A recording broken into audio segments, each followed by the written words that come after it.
Okay, Laura.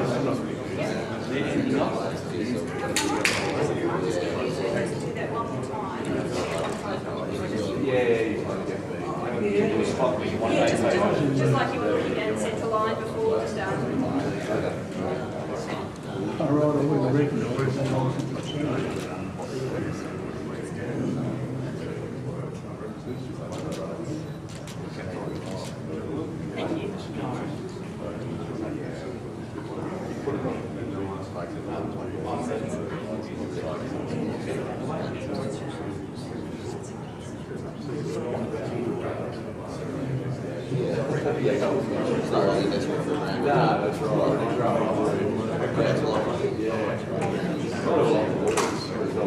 That's right, yeah. We're not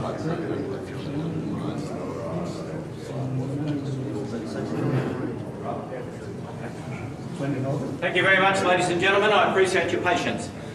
We've had a very exciting first semi-final, and Steve Mifsud is through to the final of the 2018 Ron Atkins Classic. I'd now like to introduce the combatants in the second semi-final and the referee. Firstly, from Western Australia, Matthew Bolton. And secondly, from Victoria, Johl Younger. The semi-final will be best of 7 frames. The referee will be Gary Knight from New South Wales. Can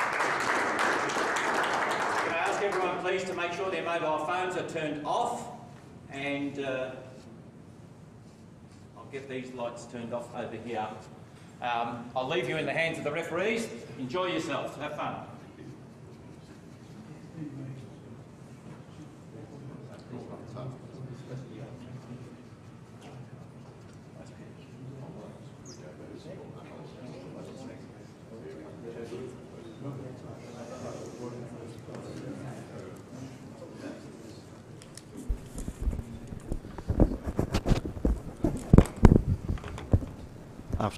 Afternoon all. Les Higgins here with Denny Main. Denny, how you going, mate? Good, from mate. Tassie? Thank you. Bernie? Very well, very excited, mate. Johl Younger to break. Big, hard one to... Yeah, 2 great players here. Matthew Bolton from Western Australia and Johl Younger from Victoria. Johl Younger holds the highest break of 121 for this tournament, the Ron Atkins Classic. So he's under hit the break there, and I think he's left Matthew in with a starting red. Looks like the black's free, so could be a Yeah, the black goes to both pockets here, doesn't it? good chance to stamp the authority on the opening frame.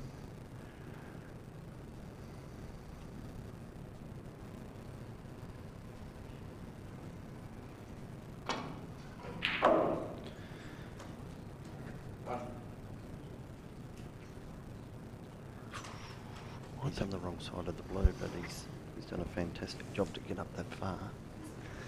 It's going to be interesting to see. He's going to adapt, obviously, being the table that we've got here today. No one's really played much on it. We seem to be interested to see he's going to adapt to the speed and bounce off the cushions. Yeah, correct. In that first semi-final there between Steve Mifsud, who won 4-0 against Kurt Dunham, that was really in the clinches there. Those last couple of frames, they could have gone either way.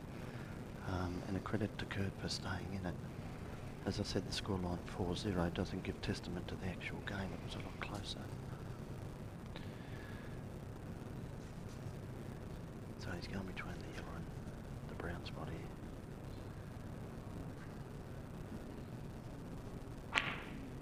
Ooh.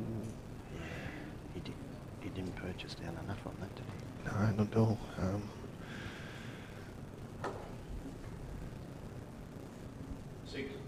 I'd say she's going to have a safety shot up behind the yellow, maybe there. Les? Yeah, for sure. Or you'll probably get the white back where it is there now. Well, yeah, I think it'd be on the brown shot. The brown's probably the easiest. It's going to be too thin to get beyond the yellow, I'd suggest.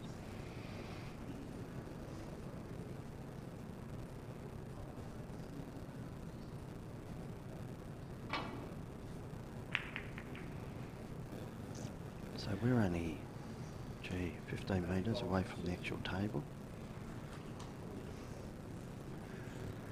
Thanks, Bob Boucher. We've got the live stream coming up.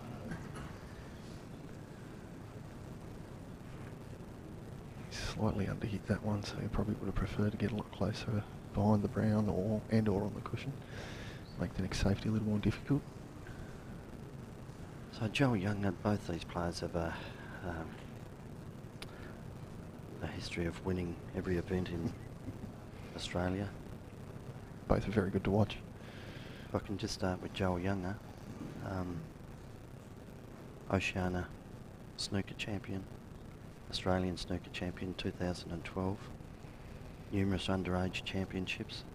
He won Albury 3 times, Yarraville 3 times, world quarter-finalist for 9-ball.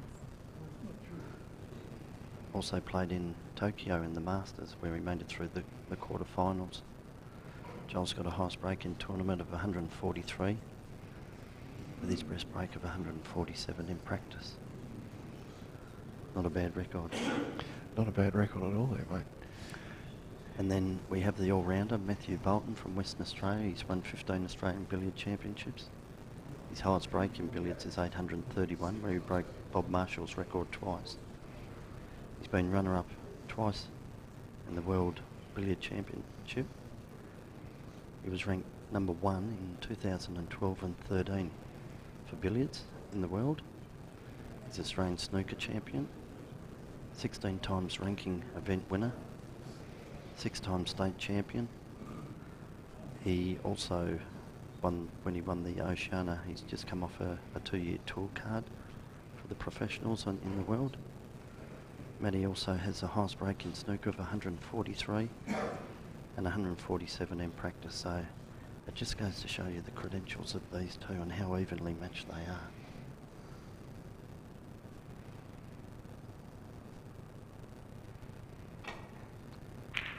And of course, Denny Johl has the highest break in the tournament of 121, which I think we mentioned earlier. Great safety shot there. He's just cut off the left-hand side of the table. This is going to make this next shot a lot more difficult. I'm not quite sure where. You got any ideas there, Les? Yeah, I'd be tipping, what is it, the third red out from the right-hand side. You can clip off that. Oh, yeah, thin off.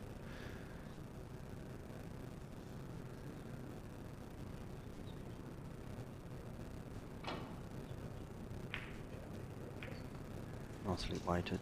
That is a good shot. Yeah, that is a great shot. And the referee for the semi-final is Gary Knight. Gary's well travelled, thorough gentleman, very accomplished referee. It's great to see him again. All the refs have been great this weekend, as always are, and we can't enjoy our sport we love without all our refs. So we talked about it earlier, it's a thankless task at times. You turn up, you're there. You're not like the players where you play your shot, then you can go and sit back down. You've got to be on your mettle all the way through, particularly with the foul and miss rule. Yes, you've also got the scoreboard to look after. There's keep an eye on the players, over the balls. There's a lot going on all at once. Even if Matty gets a red here and the black won't re-spot. I don't think it'll go on this pink spot. That looks a bit tight. Be relegated up to the yellow spot. Yeah, you'd probably say it would be up to the yellow there, Les.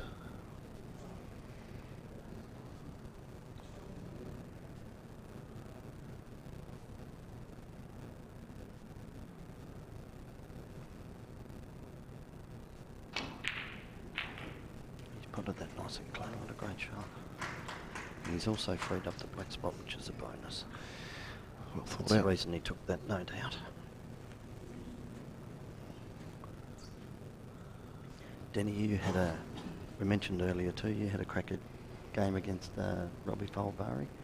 Yes. The workers went down the black ball game. You had a couple of chances to pot it. Couple of chances. Had a very good chance. A tough shot, but I had a very good chance. I had first shot at it. And, as our game is a game of millimetres and then smaller again, I jawed the black ball, and unfortunately I didn't get it to pot it. But I had a hell of a ball. It was I had great fun, and just to play Robbie and yeah, thoroughly enjoyed myself. It's quite an achievement to push Robbie to, not taking anything away from you, of course, but to push him to 3-2. We know he's how good a player. Well, he has been. He's still a good player. Yeah, his safety was pretty top notch. It was very hard to. It wasn't a real open match. We had got quite scrappy, so it didn't lead itself to an open pot style match. It was more of a chip and run, and grinding it out on just the way the balls situated themselves. So Matty's played a really good pink here. Just came back enough. The balls are quite open now. Once he gets this black back on the spot, I would suggest it would only go to the left, the same pocket again. But he'd be looking at trying to free that even further. I'm pretty sure the pink goes in the same pocket as well. Matty, of course, world travel, played on these tables quite a few times now. Had 2 years on the professional scene. Acquitted himself very well. Speaking to him the other night, which we mentioned again before, being away from his family and the financial constraints when you go on the professional tour, it's quite a burden.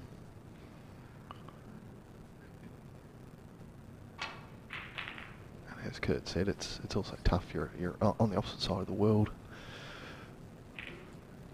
To how cruel this game can be mentally on you, and how cruel it is on the professional circuit.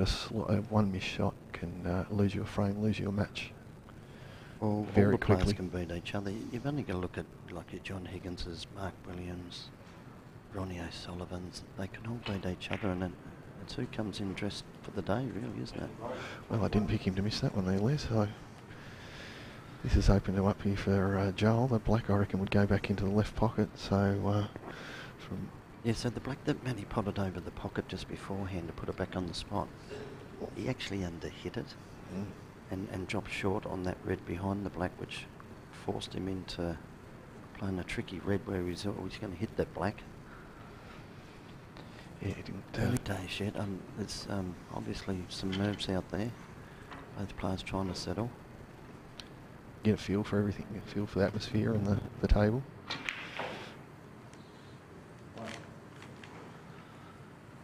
Yeah, good judge of pace there by Johl.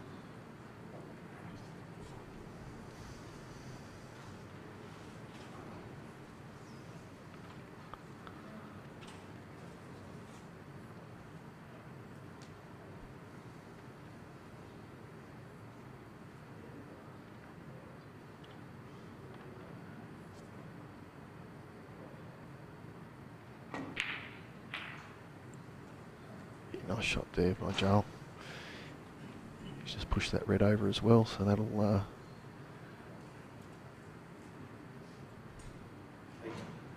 open him up now. The black will go in both pockets.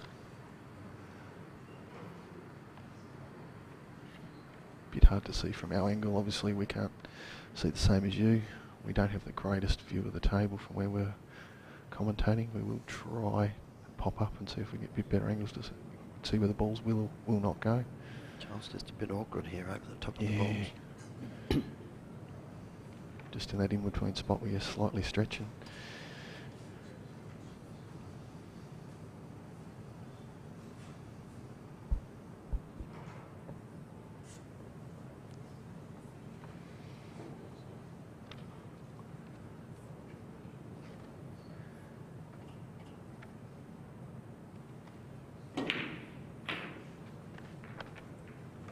Great shot there. Come underneath the black, missed the two reds, and depending on this, could open up the pack. So we're now joined by Chris Christophe, who's our major sponsor from Reventon. Property investment, property advice, property management, home loans, financial planning and accounting. We're all very thankful that Chris, who we've known for quite some time, has got back into the game. He had 7 years off and then another 3 years back in full swing. I saw him play the other day and you're still hitting the ball as good as anything. Welcome to the box, Chris. Thank you very much. I don't know about hitting the ball as well as anything, but we're hitting the ball still. Very exciting to see two old players I used to practice against still competing at the highest level. Johl Younger and Matthew Bolton, who I used to play in the juniors with. Both very good players. Johl looks like he's in them here. I think he's currently on 17. It's going to be a very tough match. Very hard to predict the winner here. Johl's been in very good form lately. He made the highest break in that last event at 126. And currently has the highest break in this event at 121. Definitely queuing well. It was actually quite a good match to watch between him and Adrian yesterday. He made a nice 93 clearance there, which sort of changed the match. And he can certainly... Just decide which way he's going to go. He's going to score. Radio. Chris, tell us a bit about your business and his future life. Basically, Reventon started in 2005. We've expanded from shrink to shrink. We're a one-stop shop. We say with Reventon you're wealthier in every way. So we show people how to acquire wealth with their retirement, pay less in tax, how to get home loans, do their accounting needs, financial planning needs, property management. And it all starts with a simple conversation. See how we can assist people. There's a great shop by Johl down the road. More than happy to speak to anyone to see how we can assist them. It was a great honour for me to get back into the sport and help. I remember Robbie Bovary told me, he remembers me 10 years ago saying I'm going to leave the sport, go make some money, come back and support the sport again. I don't recall saying that, but I did, and here I am 10 years later, so good to be back. I'm very thankful for it. Yeah, it's a good team, Chris, and we remember you obviously from the Atkins Shield, which is the Decisive versus Victoria annual event. And we played many moons ago, and here we are back. We're in the commentary box now, mate. Well, it's off the table. I think it's a lot easier to pot every ball when I'm watching than playing. It's a very tough game. Some of these players make it look very easy, and always an honour to watch a fellow Melburnian play well, and also a fellow junior like Matthew Bolton go deep in events, who is currently a professional from a 2-year card in his second year. So we wish Matthew all the best in his next year and hope he keeps improving and doing Australia proud. And as we said before, Matthew's well travelled not only with snooker but also billiards, whereas he was ranked 1 and 2, number 1 for 2 years there. I read out his credentials earlier and they're second to none really, aren't they? Definitely, the amount of tournaments he's won. I remember a fellow great player, he used to call the Australian Billiards Open the Matthew Cup, the Matthew Bolton Cup, because he's won it so many times. I think I asked him the other day, when's the last time you lost in billiards in Australia?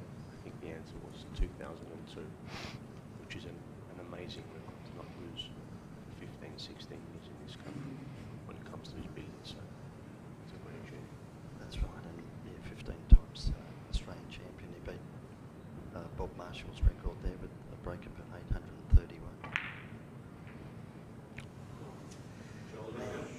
We watched him the last game with Steve, and Kurt in that pocket there was very tricky. You can't punch him along there. I know he rolled that, but that was in the pocket and still 2 drops, so it's a pocket to watch out for. Yeah. And again, this game is very much in the balance. He was actually looking to put a bit of a commanding foot down on that frame there. He was looking very good, played some great shots. And, He was actually on the plate. I actually, you're probably right there, Les. It might have been marginal if it was. I can't see from here. Sure, just starting to get back into the game again. It's good to see you here. Yeah, I just started playing like a year and a half.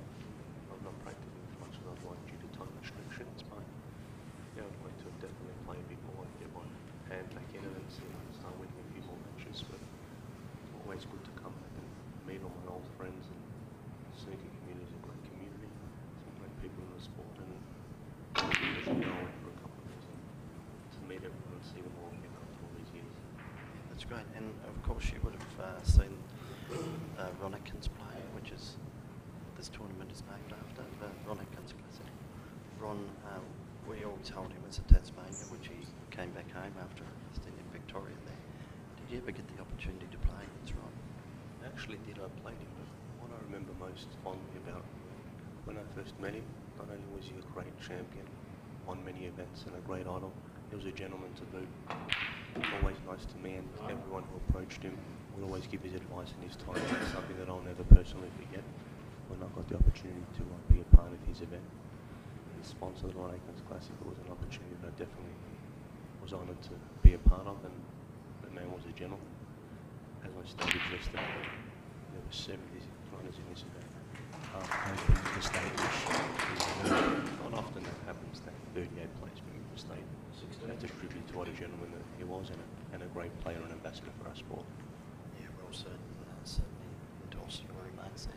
And he's played playing attacking shot off the back to get into the cluster of reds, and he's been somewhat unlucky there to take the outside red if he's going to continue his potting going. But yeah, again, the game very much in the balance. Matthew Bolton 44, Johl 40. Just wondering whether that red,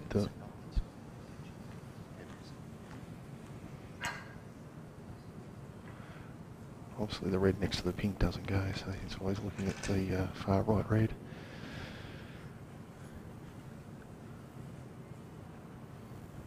Would you play back for the pink there, Les? Would you go further back for the... Because I think the blue may get underneath. From where I can see, the blue will get underneath the red. Yep.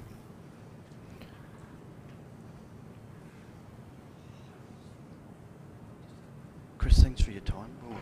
We'll catch up with you again fairly soon. Yeah. Our sponsor there, Chris Christoph from Reventon. Glorious shot. 17. Thanks, mate.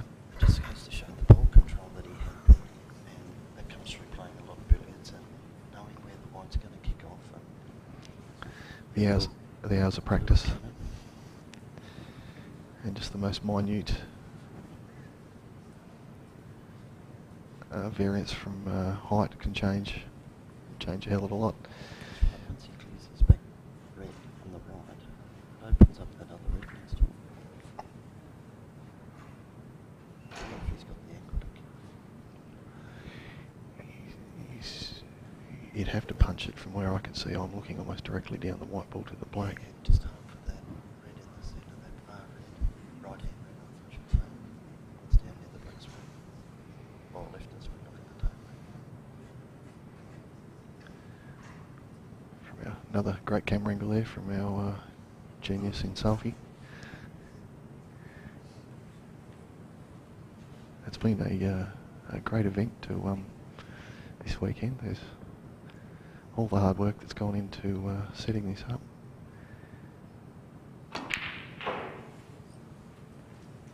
Which yeah.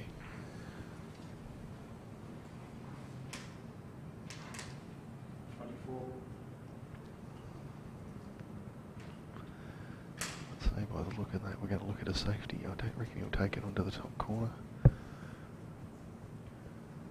We're not quite sure if the live stream is coming out if someone could send us a message post as they're getting the pictures as well as the sound.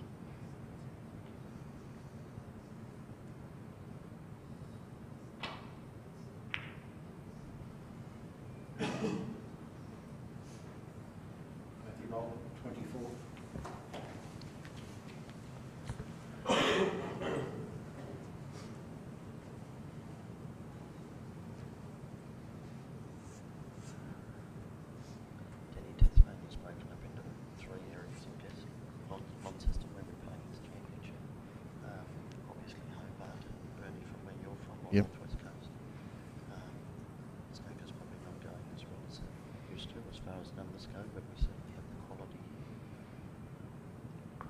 Yeah,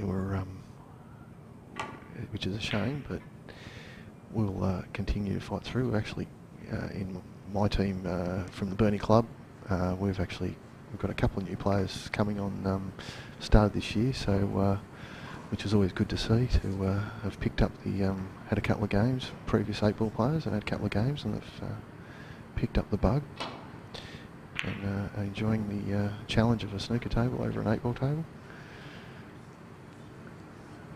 I think he's given Johl half a sniff here. Yeah, I reckon Johl will take this one on, I reckon, to be honest.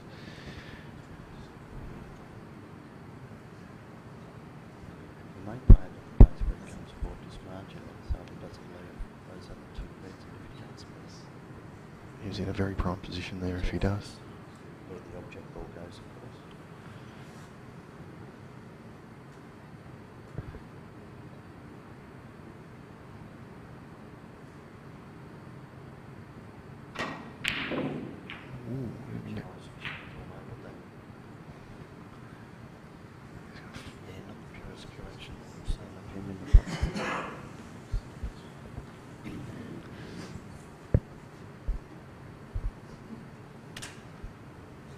Still a bit nervy out there, I'd say, with the first frame. Everyone likes to get the first, especially on a best of 7. You want to get the first frame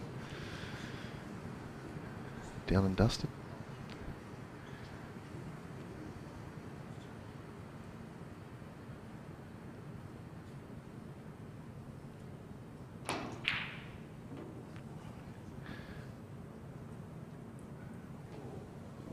Yeah, definitely a shot to nothing. The shot he played, he's been a bit lucky, but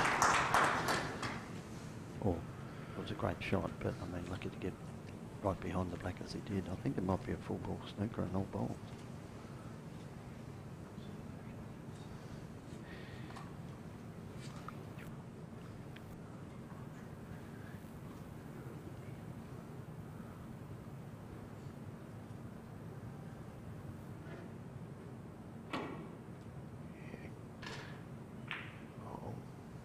He's played that well. Yeah, but I only thought he got the in off there for a second, but he's contained that one beautifully. Yeah, to play it with that little Massey at that pace, that takes some touch. The downside of that is the ball always rolls on.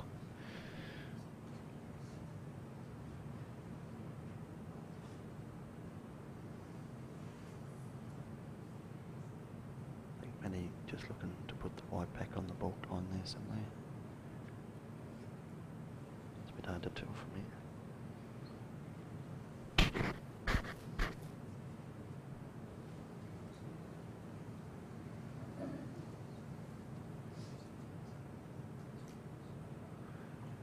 From your camera angle that we've got here, the red actually looks like it's quite close to the Yeah, it's a left-hand bit way pocket. away, isn't it? It's about almost a foot away from the corner pocket. Yeah, so the one near the yellow.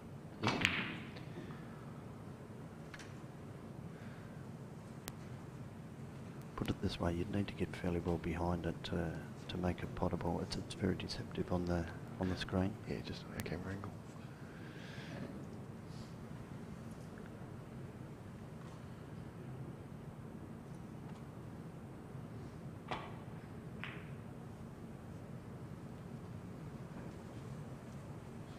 Again, we have to keep our noise down here. We're only metres away from the table and the players.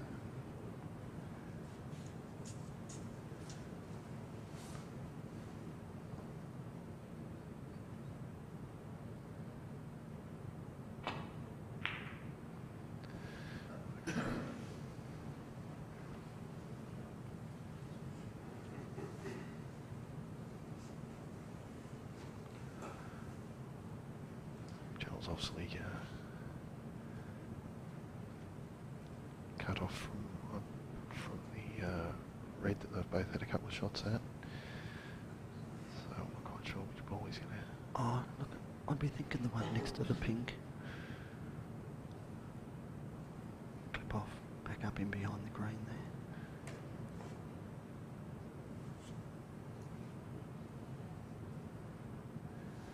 It's a bit of a tricky one because he's going to get the pink if he does. Yeah, and It's going to be a bit of an unknown. and the red is going to come off the pink down towards the black. I think you'd be right there.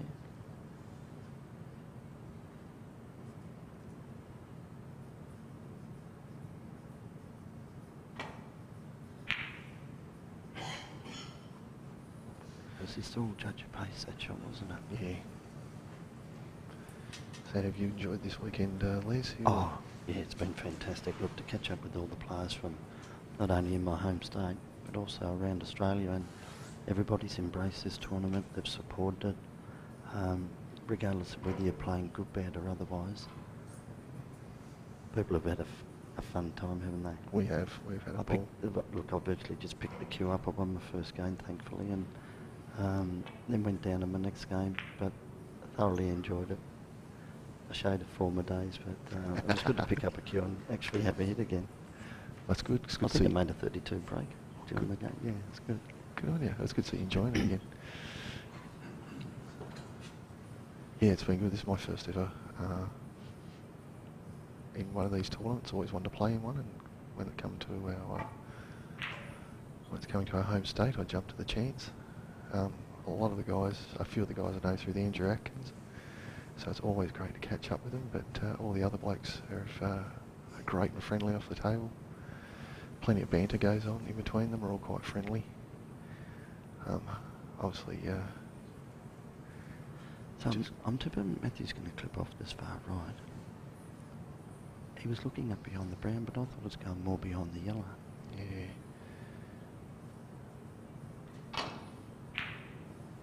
Oh, I see. Yeah, he's hit it thicker. Just going to finish up on that chalk dot. Again, the pot is on. It's a tough pot. It's a win or lose shot. If you might run through it and go back up for the blue and give you more.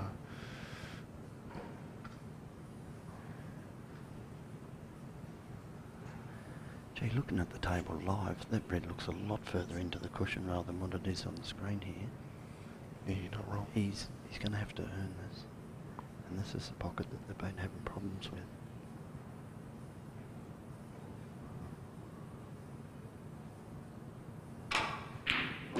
Great shot. That is a massive shot. He's just overhit it marginally. When I say he overhit it marginally, he didn't hit that hard at all, did he? No, actually, I thought he would have hit it a lot harder actually than Yeah. that, but it was a bit of tension. It was a big shot.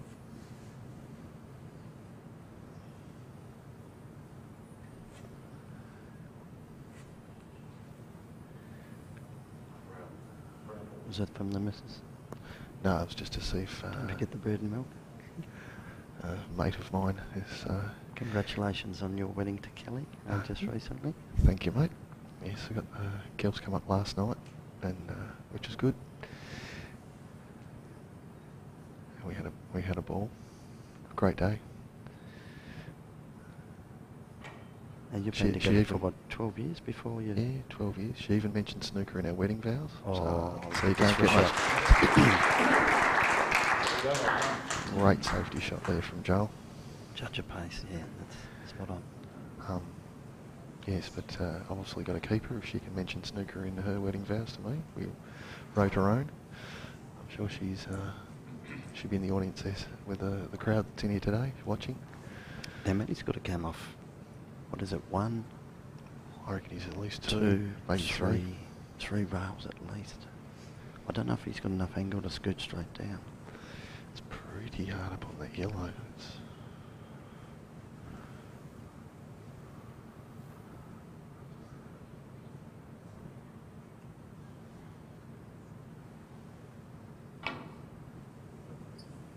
One, two, three. yeah, great shot. So again, Matthew's billiard prowess has brought him into good stead. Brilliant control. He was probably looking at that as a cannon when he was behind the yellow there. Yeah, I don't know if Joel's got enough just to wick off this right hand red next to the black and get up behind the brown. Yeah, might be a little bit, might be hard. He's about shoot over the red, make it a little bit very easy to hit a ball thick.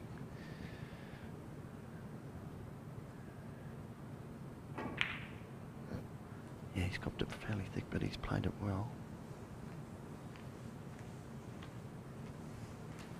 Again, Matthew will hit this red on the right-hand side.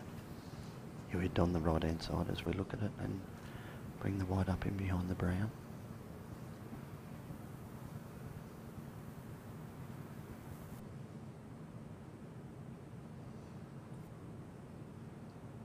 Looks like he's got a touch of left-hand side on this.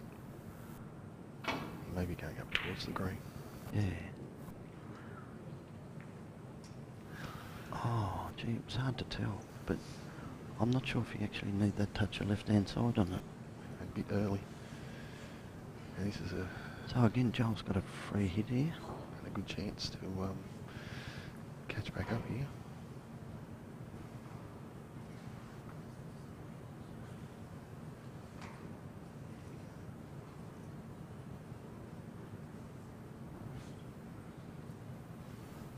Oh, you're a legend. Thank you. Oh, that was unexpected. Yeah, Joel's made a mess of that one. He's left... So, Saldy, the score on the main board is 41-51. We're one out? Yeah. So, Joel 41, Matthew 51. He's got a dead straight red there.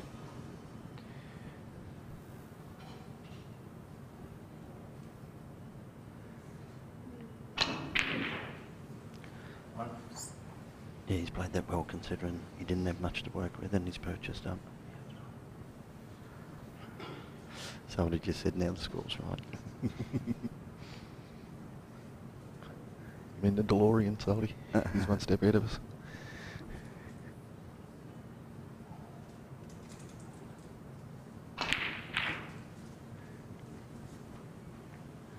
Great shot there.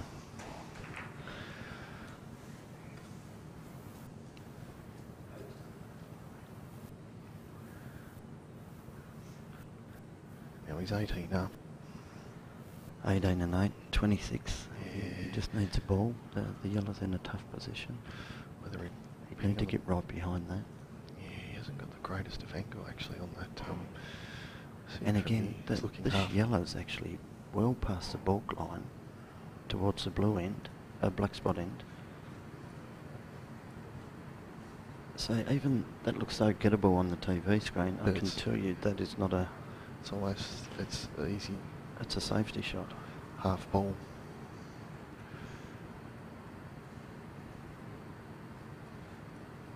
Yeah, great shot. He might even have a chance here to nudge the yellow out off the black. Could do actually. Whether he decides to, or he might. He's 18 up. He might decide just to roll up on the black. Get some insurance on Joel maybe missing and giving him 4 points. Yeah, that white's actually a fair way behind the black.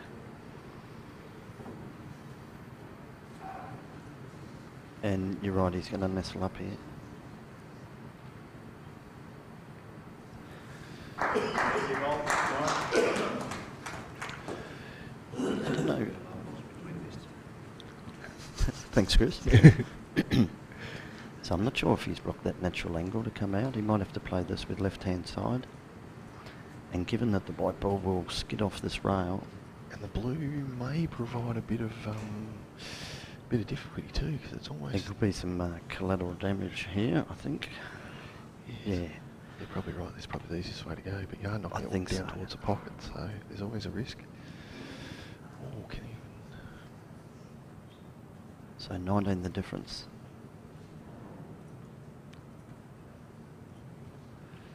It's all about the yellow ball now.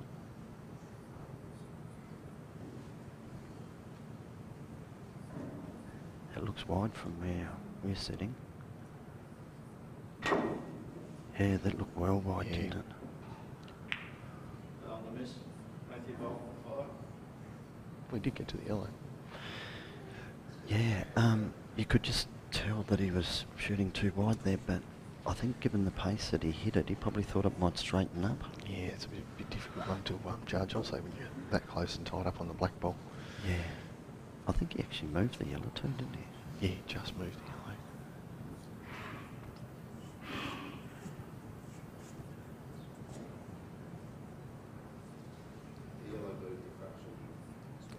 Yeah, just marginally.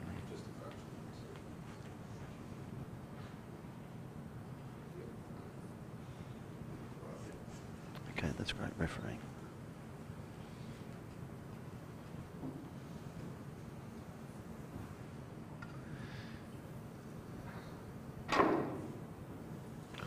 Yeah, A little touch of Yeah, right hand side. Yeah, right hand side. It might be that he can't. We'd have to have a look at that again.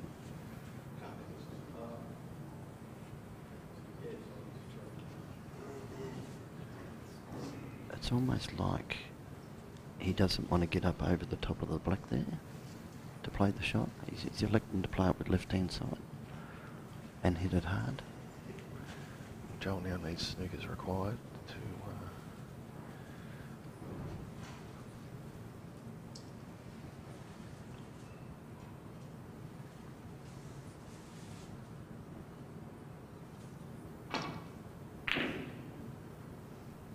It sounded like it got a kick on the way through. I think he's played a bit of a cracker there, Les.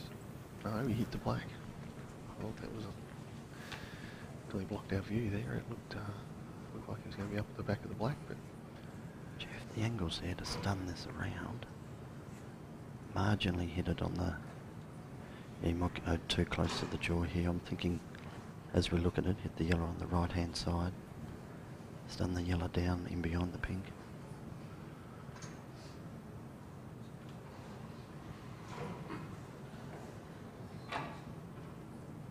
Yeah, he couldn't get enough on it.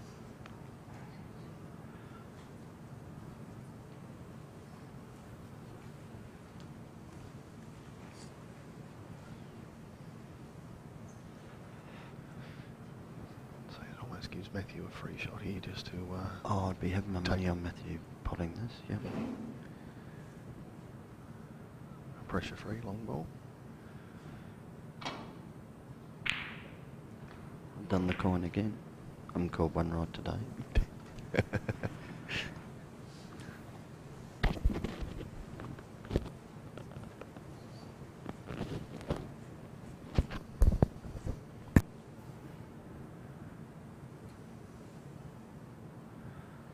Here's Johl.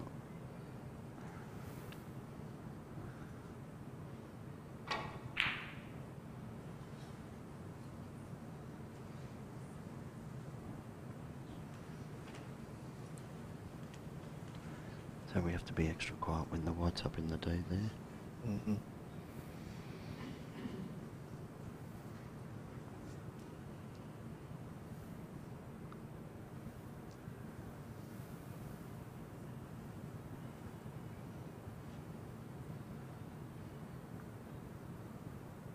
I think he was playing this one back up and down the table. I'm just wondering if he does that, he'll get the double kiss. Good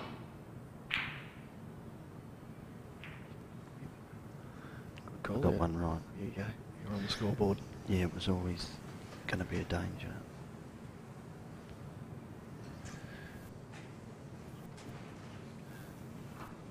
Not quite sure how much Johl can see. Well, you know, 3/4 of the ball. So I think it's pretty good actually. He can just float the white out in beyond the pink here.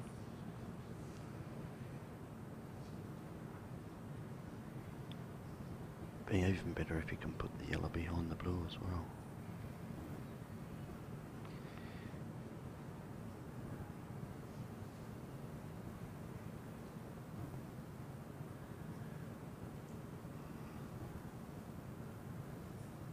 I think he's just gonna.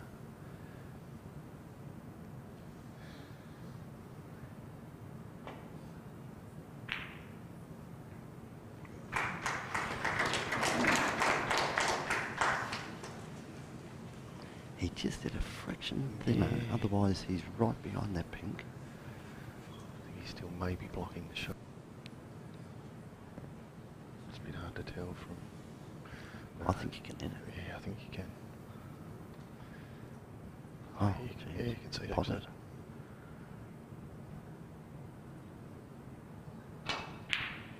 Yeah. Great shot. So that's pretty much going to seal this frame up. 30 the div.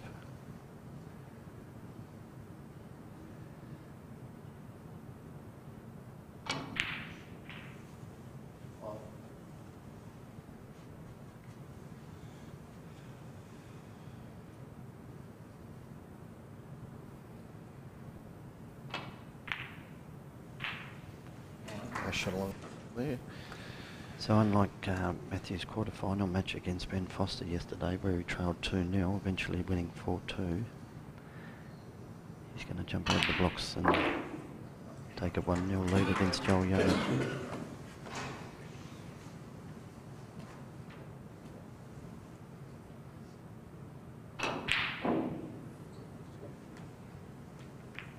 So first frame, Matthew Bolton.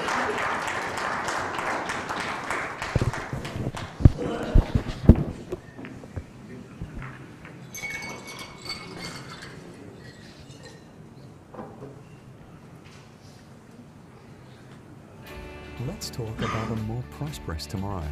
A tomorrow where your finances, property investments, property management, accounting and financial planning are looked after in an exceptional capacity, all under the same roof. When hiring Reventon, you are hiring a team of professionals to support you in your investment and financial decisions. Your future is Reventon's future. So, let's talk about a more prosperous tomorrow, today.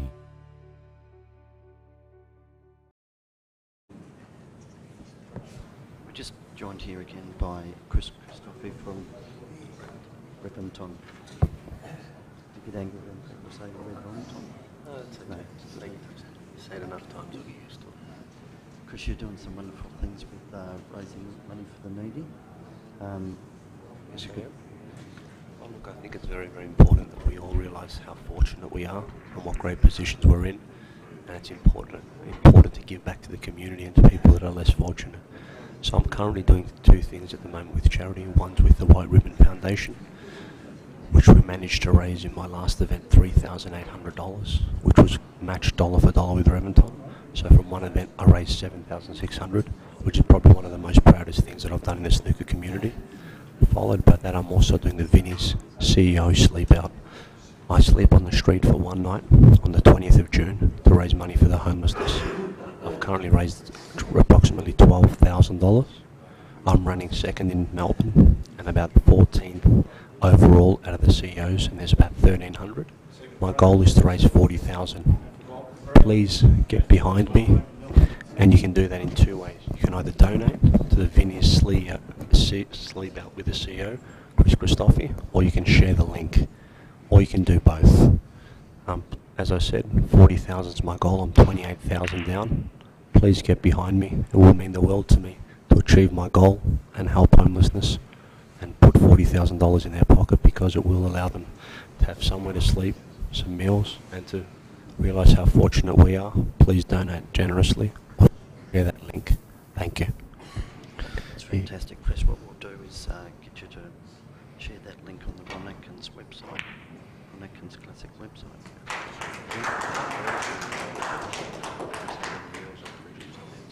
So the money I've raised so far has allowed 37 individual support programs, 97 beds and 391 meals. We've currently raised $11,754.40 of a goal of 40,000. So as I said, it's a great cause, it's a worthy cause. Please get behind me. I will share that link. Thank you. Again, Chris, that's fantastic stuff. Not only just for snooker and billiards, but for the needy, for the people that are less fortunate than most. Chris is going to share that link on the Ron Atkins Classic page, and I'm just wondering, can we do anything with the Australian websites? Already put on the, sorry, excellent. And there's been quite a few snooker players that have donated. Thank you very much. The Yarraville Club's got behind me as well, quite a few associations. I appreciate every donation and every shared link. No donation is too small, Chris. Anything is everything. So the link is www.ceosleepout.org.au/fundraisers/Chris Christoffel/Melbourne, or alternatively just go to Vinny's CEO Sleepout and you'll see Chris Christoffel there. I think I'm currently running 14. Thank you very much. Excellent, thanks Chris. Now somebody's just put that on the screen.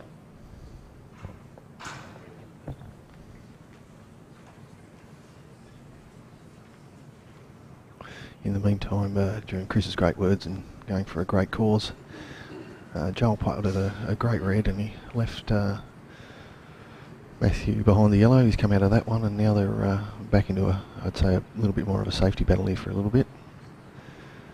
Yeah, I think you'd be looking at getting behind the brown ball here, off that far left red. A bit tricky with numbers there. I think by the looks of that, it isn't a bad shot at all. I think he may be able to get to the right hand side of the pack.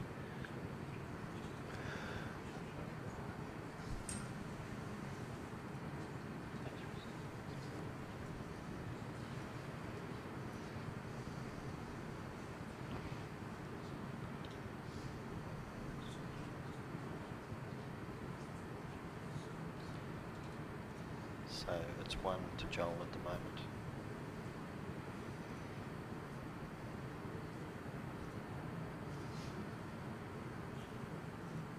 Not a lot of choices here for Johl, unfortunately. It's a bit of a tricky situation. You can hit those two reds next to the pink there, but Yeah, I'm not quite sure if he... he's looking at coming off a couple of rails. Or just this back left red maybe he's looking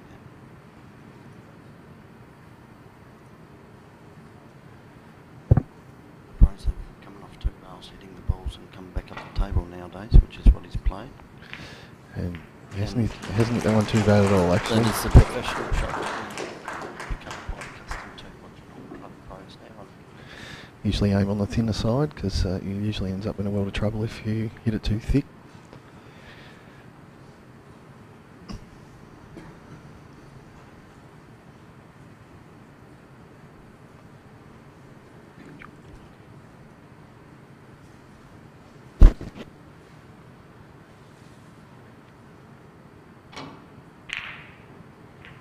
Joined now by Mark Bolton, who we had in the first semi-final there. Mark, welcome back, and you've been out there in the arena to see, how the balls are playing, how the table's playing, I should say. What's the atmosphere like out there, and how do you think players are adapting to this one-table venue, brand new clubs? Look, I've spoken to Kurt and Steve for the first match, and look, the conditions second to none out there. Les has done a great job from all clocks this morning. I think he was up at 5 a.m. to get these tables done, and really great conditions. And look, the atmosphere out there, as a snooker player, you'd want to be playing out there. And I think these guys are just, they're lapping it up. It's great atmosphere, great for the game.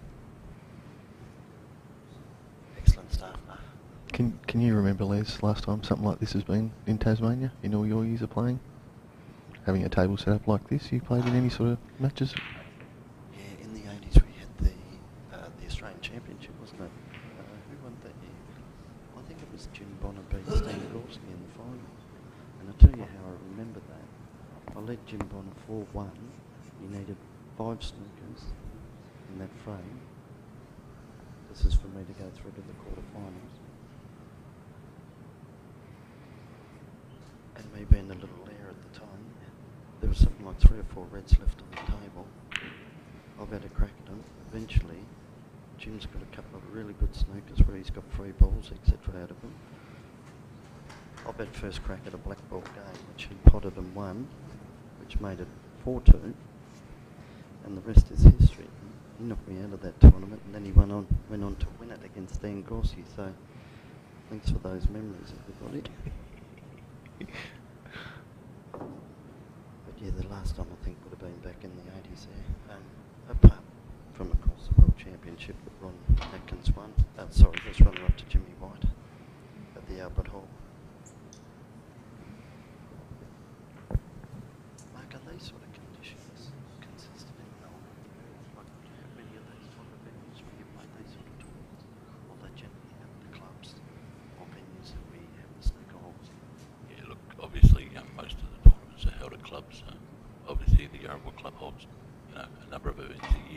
they've got great conditions, obviously, but this single table final segment, you don't get it very often.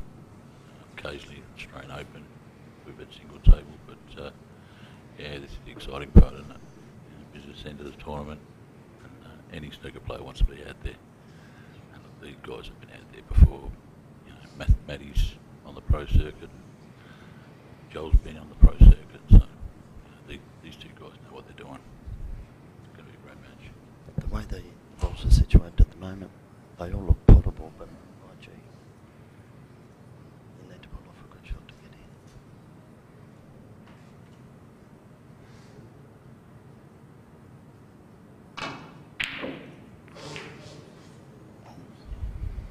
He's got that fairly thick on the way through, hasn't he? Gee, the shot up on the right hand side rail reminds me of the shot Kurt missed against Steve to the green ball that he played to sort of clinch the match. Yeah, not far wrong, almost exactly the same position. And again, on the live stream here on the TV, this looks very gettable, I can tell you. It's probably almost on the balk line. Oh, it's probably about tricky. 2-3 inches behind the balk line. Great shot. What are you talking about?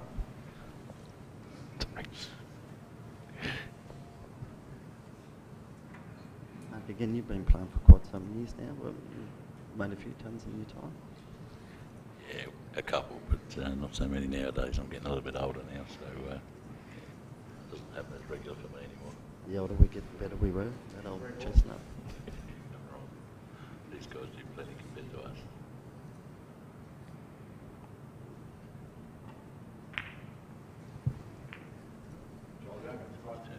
A tactical better one. Especially Matty against champion across the world. Yeah, and the black doesn't go to this far left pocket. It just goes through there on the right hand side. So you're going to have to play a good shot to get in. Then manoeuvre your way around the balls. I was just about to say he's going to hit the black here and knock it even further down. But he's played a very good shot anyway.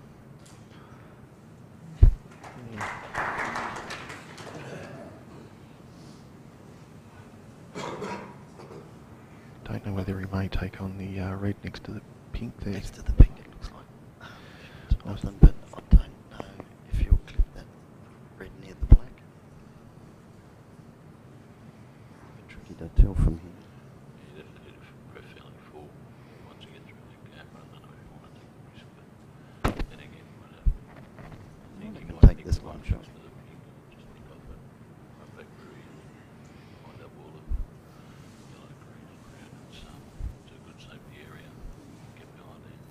Don't nick that red.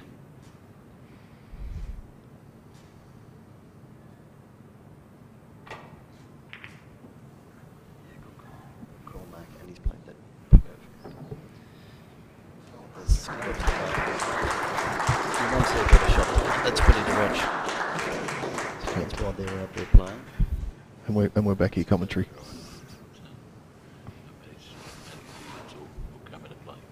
Like I said, it's going to be a very tactical battle, but if either one of them can get in, the balls are quite nicely, even though the black's a bit tough. But there's a few open reds there. If Johl can get in here. Yeah, look, the pink's going to be in a good position. I think the spot's pretty clear there. Yeah, look, definitely. With this shot, I think, like Matty showed before, I think the last run behind that yellow, two reds down on the table, he just rolled up on that red. It was a great shot. Like, just, great ability. As we name Matthew's prowess on the billiard table, and knowing his angles, no doubt he'll be millimetre perfect here. He's coming off 1, 2, 3 cushions to sit on this back right hand red by the looks of it. I think you're right.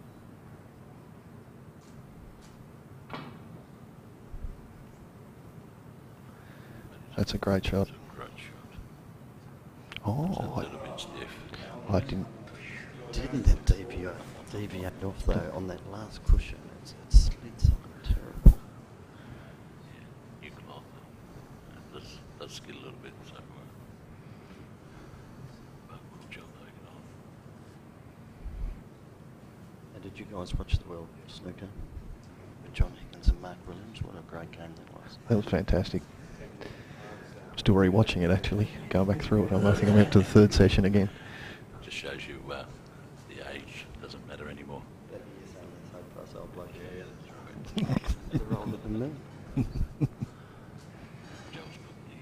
put the white ball back again. So probably a pretty good decision on where it was. Hoping for a better position on the white. He may hit a red. But, Johl's getting a little bit better than before. It was interesting to see how close the white actually went to past the blue there. Yeah.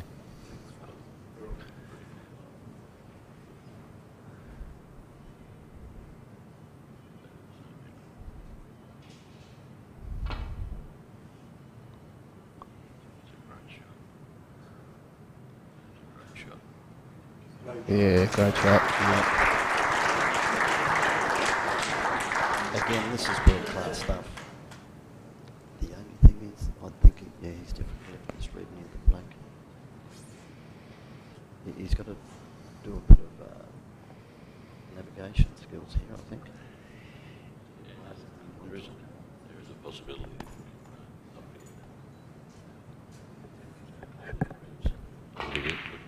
A bit of a mess, mate. He's not on the red, so That's still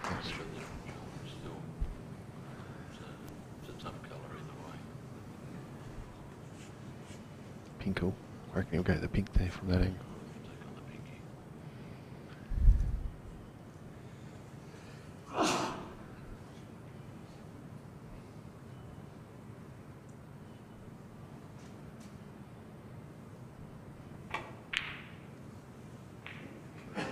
It's a lot tougher than it looked. Across the table like that too, they're all part of the hole. It's actually underhanded in there. Just about it was a good shot under pressure. Balls everywhere. So. He really got a shot on it. Still a wall of colours there, so even though there's a red up the other end of the table, we may, opt for the safety, pick off the one near the blue. There's not much else on, I don't think.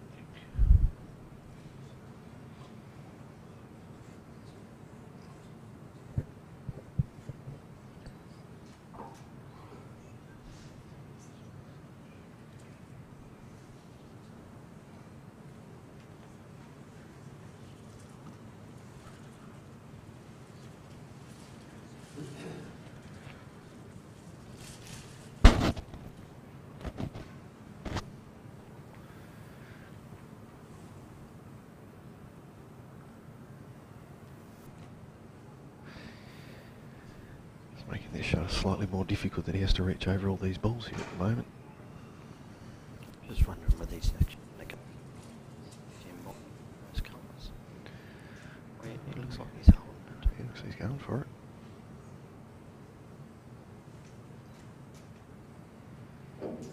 Just doesn't feel comfortable there, just The goes. stretch makes it even worse, doesn't it?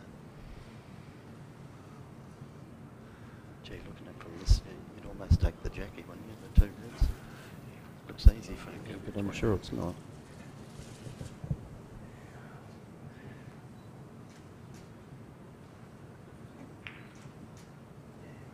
Back to what we thought it was. Matter of whether he's left it or not. Looks like there's a gap there. There was always a bit of a risk there, but nice wall of colours, but there is gaps there. Now he's pushed the other red over as well, so I'm quite sure on that view that we've got, whether he can get through that gap.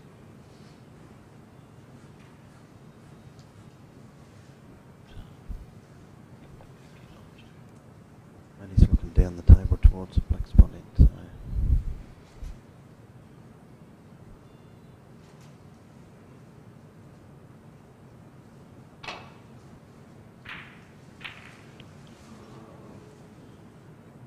Oh, very fortunate there. That was a great shot, actually. Do you think he's angled himself on the black? Typically he's sitting right on that jaw. So it's going to be a tough one to get out of too, I think. Can't see many at the moment, but he's got a big smile on his face, so I think he might have angled him, so yeah, he's definitely... Gave that Ronnie O'Sullivan look with the tongue out. Tough one to get out of. Might even have a go at the thing.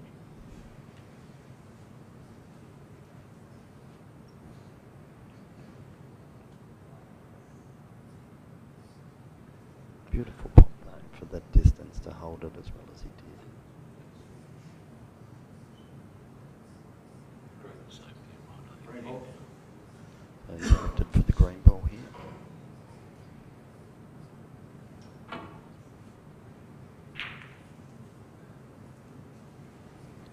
That's a pretty good shot considering.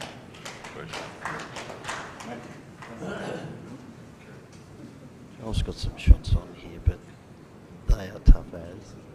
And you're going into no man's land if you take that red on in the centre. Yeah, that's guaranteed to cause an explosion down the other end of the table. You wouldn't know where it was going. Just got a photographer in the room taking a few happy snaps.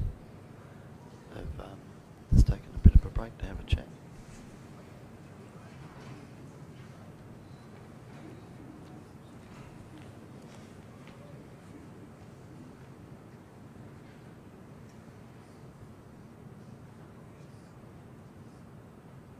I must say with the referee, so like Gary Knight's doing a fantastic job here. He's got composure around the table.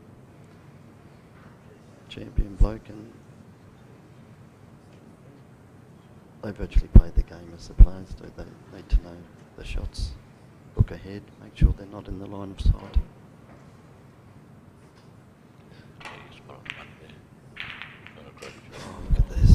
Look at this. Gutsy block.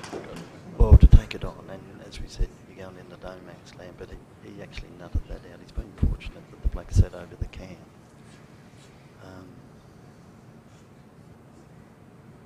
But you take them on, you reap the rewards. Yeah, it's a great shot. Yeah. Take that shot on and take the risk. He's got a result, which is great. I think the first one to get in, so let's see how many he makes. 8.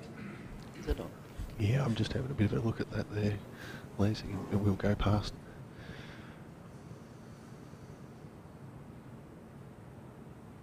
As we all know, Johl's very good around the balls. He's got the highest break at the moment, I think, with 1-2-1 or 1-2-2. Yeah. Yeah, he's great around the balls. He just taps them in instead of we tend to hit them in. A lot of Q action. He's getting, gee, for the pace he's hitting those balls, he's getting a lot of work off the ball.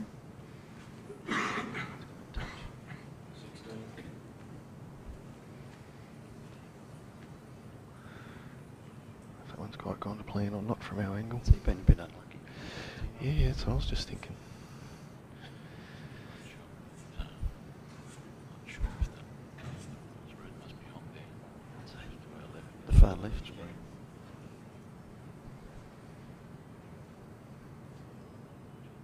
punch in and go back for the pink. 17. It's a great shot. He's got the red up the other end of the table, so he can use pot the blue, get onto the red. I think just to stun up for that top red as well. It's a great chance here for Johl. And he's got a 30-point lead already, so if he can get a few more, be right back in his match.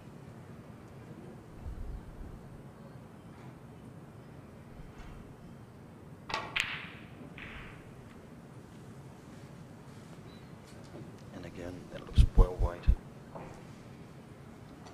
think one of these last bottom red there. And, natural angle just to stun off the blue. A little bit harder because he's got reds there.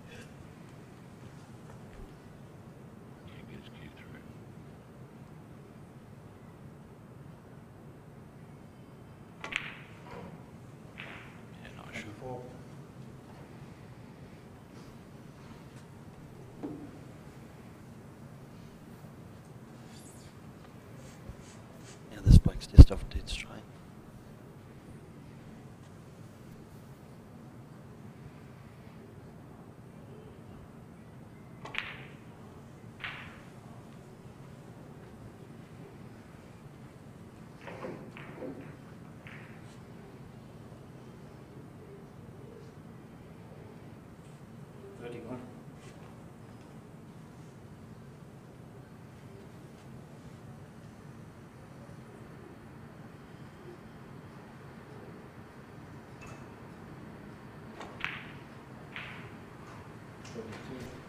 Yeah, that's a good shot.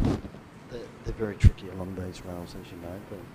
The table's playing quite tight, particularly down the top of the table here.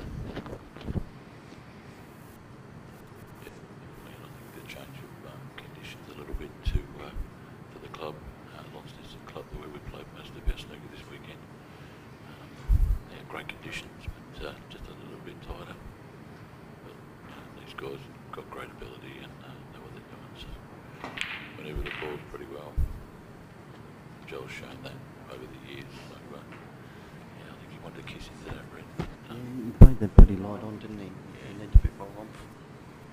He's himself underdone there, but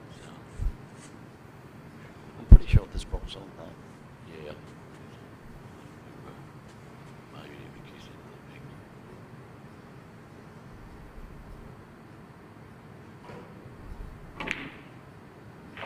That's a great shot. Yeah, it's a great shot.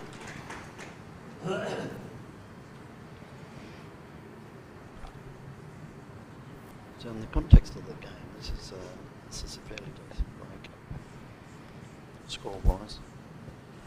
Yeah, look, I think definitely Johl's made this work for himself, and he's played it quite well. He's underdone a couple of shots, but again, the last shot he's got back into it again, so he's given himself a chance to win this frame. Get it back to 1-all. So another great shot on the black there. So might be a little bit short, but yeah. 47. You're pretty much. Not sure if any of those three are on. You pretty much say pots this red in another colour, and the frame will definitely be his. All beyond a doubt. I think he needs another red though, doesn't he, to secure it Yeah. under this one. Yeah, I think you're right there. He had the angle back the other way as it turned Yeah. out. A little bit deceptive. How tricky was that? Well, this back red goes anyway into the right-hand pocket. Might even take the pink. Might try and take that loose red. That's rainbow. You may push through on the pink and take the loose red up through into the green pocket.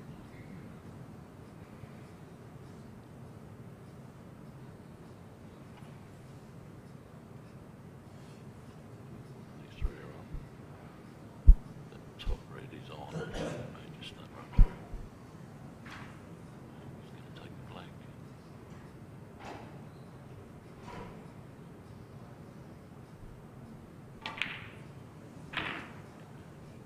That's a good shot. That's a great shot. That's a good heady shot.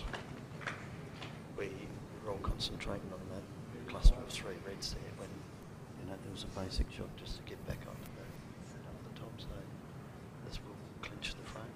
Or he's clinched the frame, but it'd be nice to finish it off. Yeah, definitely. I think he had to take that loose red, leave the three there just in case. But he got back on it. So I think he's done the right thing here and just sealed the frame. 51 left on the table for Matty. But Johl did miss now. So the frame's safe. Close on that. He's going to play on this back Bottom. red here, which will open up those other two. He's got to get 50. He's got 100 break in. Yeah, definitely. Johl's very good at making 100 breaks. As we're always. Isn't it? But it's just kept on rolling. It's actually jutted straight off though, that ball, isn't it? That wasn't far off dead straight.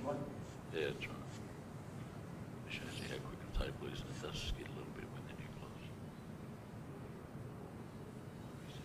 Frame's safe, and Johl can just take the risk and knock this red in.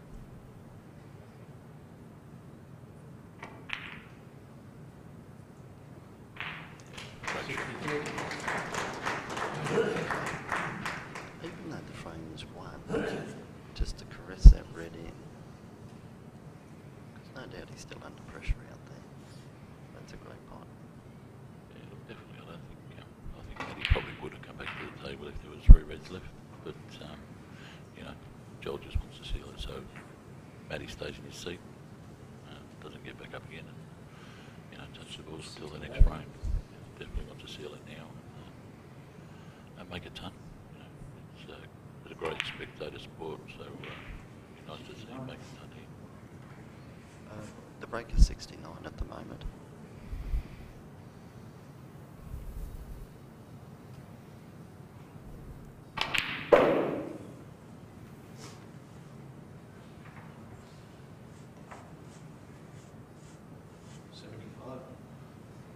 Yeah, you're right, Les. So I think he's got 110 max on here.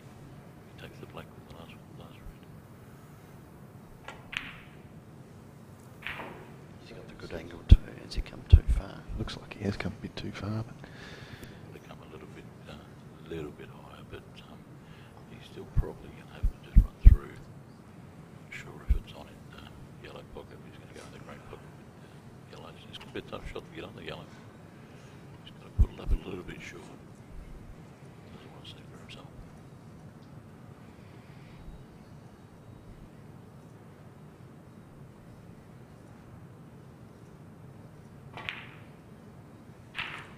Pull up, Rod, pull up. Like, gee, bit arteries on the centre. That was pretty tough to hold from there, wasn't it? Initially, when he got down, I thought he was going to come off. Like hit it harder and come back for the dead straight. Get in. Get in. oh,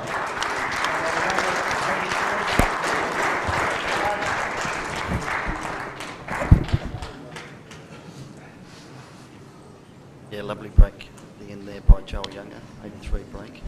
The scoreline now is Matthew Bolton and Johl Younger, one frame each for the best of 7. We're playing here at the Decisive Country Club Casino with the Ron Atkins Classic for 2018 being presented. Our major sponsor is Reventon, Chris Christophe, always here to support. Get behind him with the fundraising that he spoke about earlier. We've got a good crowd in attendance. Gary Knight is the referee, doing a wonderful job there.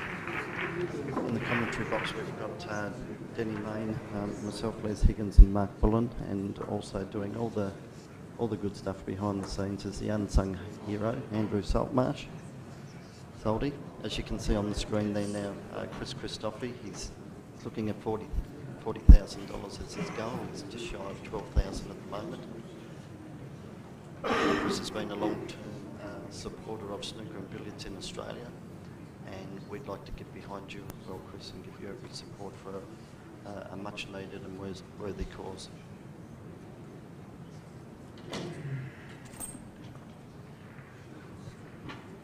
So Denny's going to leave us for a while. Mark Bullen and myself will continue.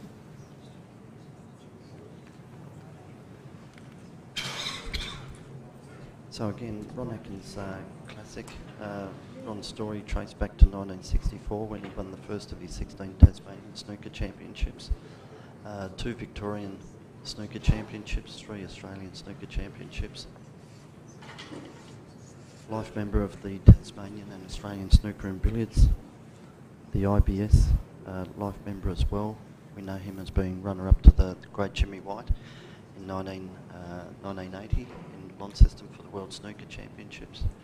And yeah, sad to lose Ron this year, but survived by wife Leanne.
Just start that third frame with a bit of a tactical battle here with a bit of safety, as it's done the start of most frames.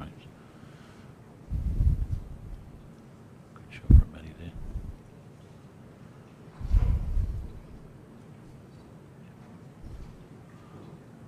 Yeah, the black is on too.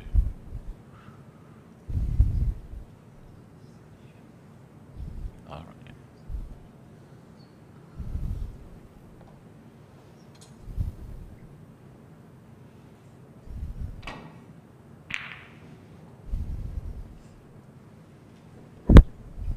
Yeah, nice shot from Johl.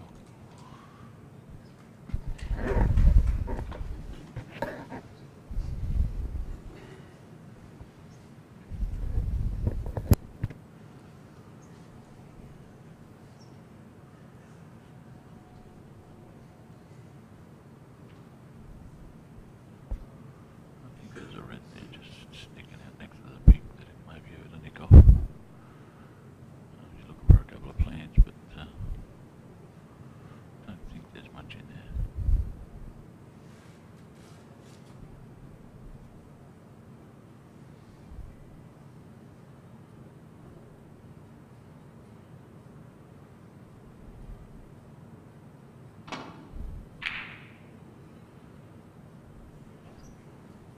That's a good shot from Matty. Yeah, well navigated.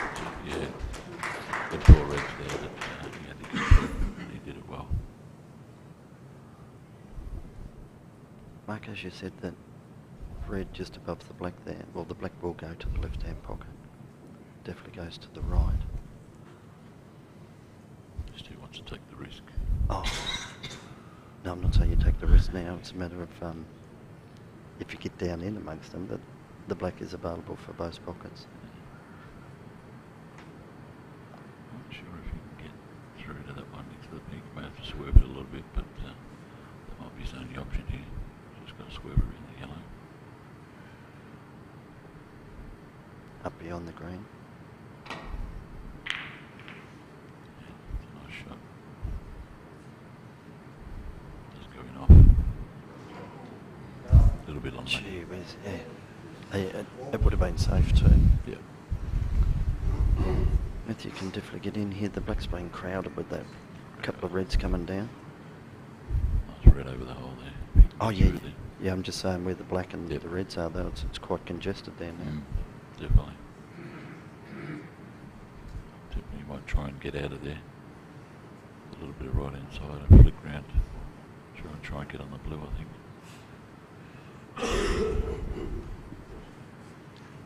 Chris Christopher's turned back on the scene here, Les. Back with us. Reventon CEO. Gee, he's done well to get out Yeah, there. yeah. A lot of right hand side and got out of there, but wrong side of the blue. Yeah, so These players can get in and out of board pretty easy, so that's right. tipping well with this. And if we can get in, these reds are well spread.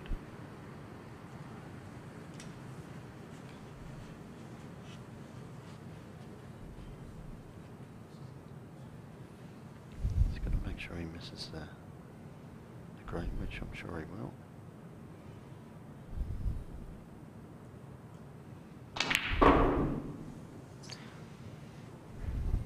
I was thinking he was coming down the other side, but he's played the safer way and probably the best option. 6.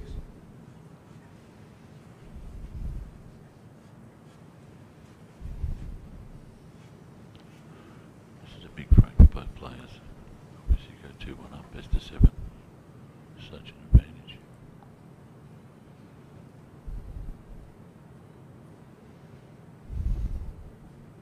Yeah, great shot from Matthew. Yeah, we'd Only almost pulled have a little bit short. money on Matthew putting that sort of ball, a natural half from where I was looking. Exactly.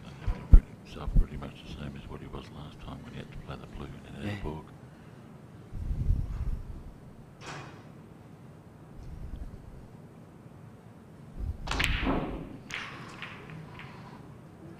That's what happens sometimes when you put a bit of pressure on the ball. With a, Yeah, I was just wondering whether he had to touch a left-hand side on that to come back in between the brown and the yellow as he did last time. And it's, you know, it's bitten into it. That's why he's hit it too thick. It's massive off marginally. Yeah, Johl's having a good look around. The blue and black are obviously dead. Yeah, I can see quite a few pinks happening here though.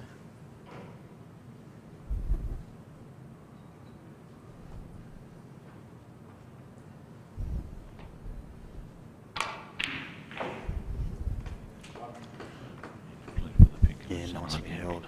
Yeah, the pink's definitely on. I think it is on. It's up for the white to be cleaned. It sounded like a heavy contact, didn't it? Yeah. Sometimes obviously heavy contacts and people end up, don't play snooker, the chalk flings up onto the white and we get kicks and stuff like that, so the players have the option to ask the referee to clean the white, which he's done.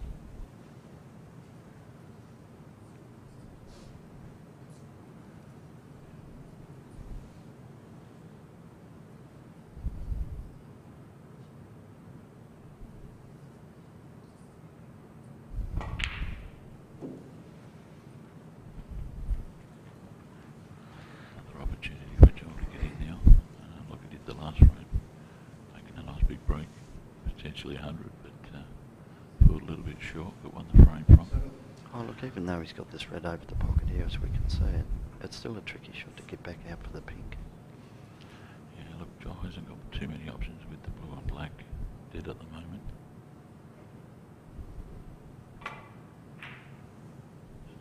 He's played it the dead sort of way, with right hand side to kick it out. It's actually a big shot coming up, so play through this. There's 3 or 4 options past the pink spot. We can run through on it. So definitely in this situation, 1-all. Scores are very close. Big pressure shot.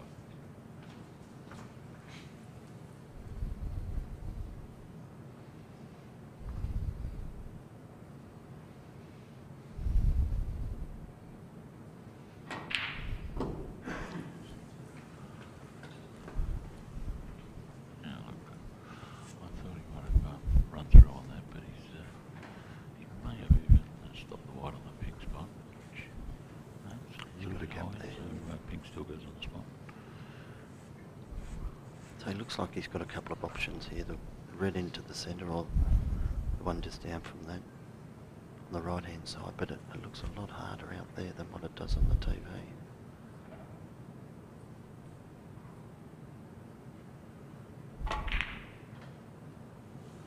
Yeah, it was a lot tougher than that. Yeah, that was a hard shot. Yeah. So he's covered. Well, so he's had the force it and he's missed it. I'm tipping Matty will be punching this red down the rail onto the red over the pocket. Scrolling back for the pink. If you can get through past that red, I think the gap's big enough to get through that second red there. It might be a bit tougher than we think. Yeah. Because if there was enough gap, I would have thought Matthew would have been straight down onto this. By his body language, I'd say maybe not. Might be a billiard shot here.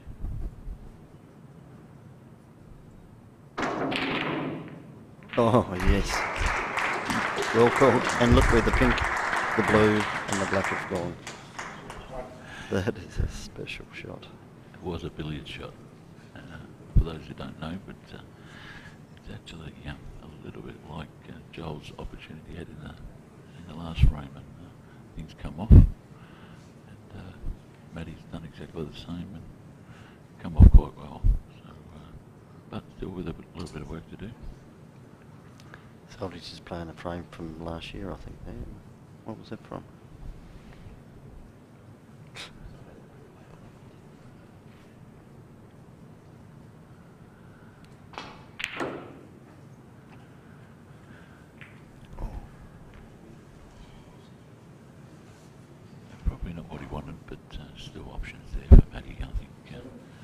visibility or not this red in along the rail. And he's got option with pink and black both out there, so he won't have to put pressure on the white. So big chance for Matty here.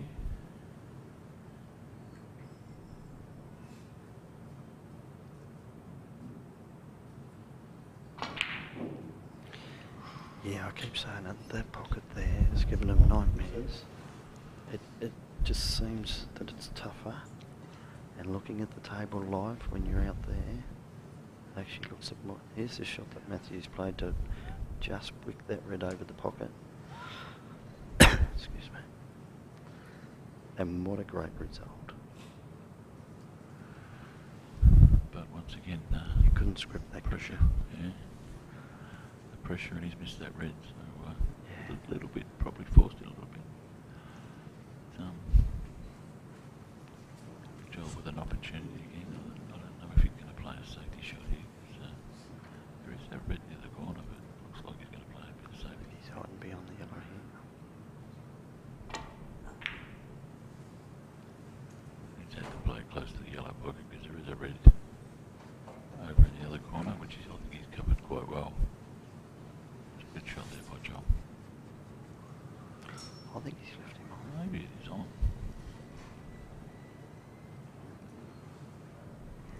Once again, he's got to get another colour.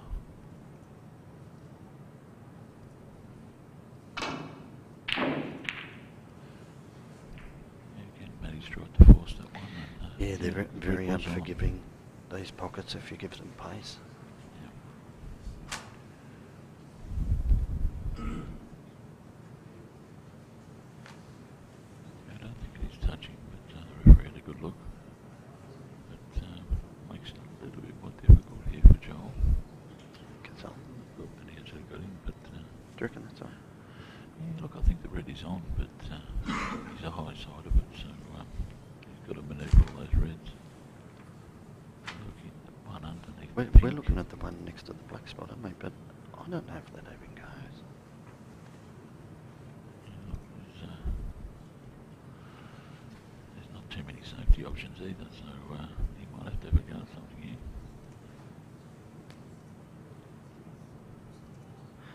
He's looking at playing the red off the blue.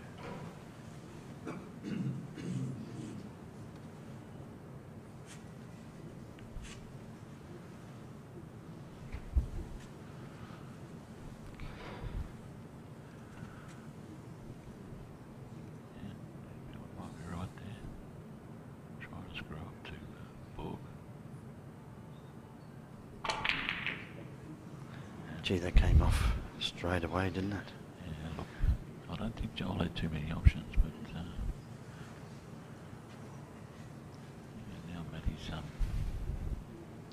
now Matty's got a bit of an opportunity.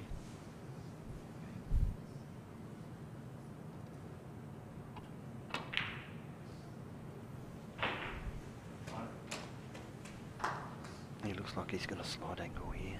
Get back down amongst the reds. He's just got to make sure he clears the line where the pink is. Oh, it's awfully close to that red.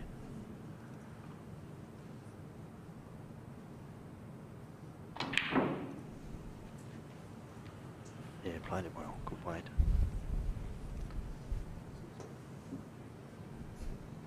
Another great chance for Matty to get in here.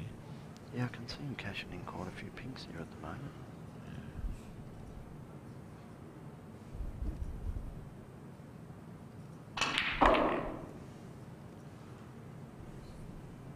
It's great view power by Matty there. Gee, that took off, didn't it?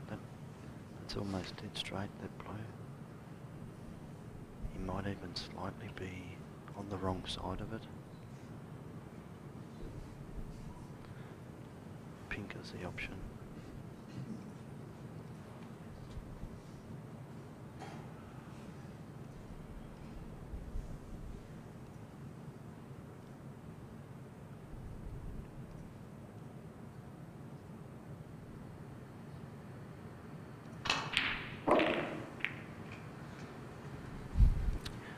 He's put great the other pot red out by into Matty. play, but I think he might be a bit... Yeah, I don't think he wanted to tricky kiss. here. He's left the white close to the rail, which is not a great option for him, but not sure if that red's on now. Yeah.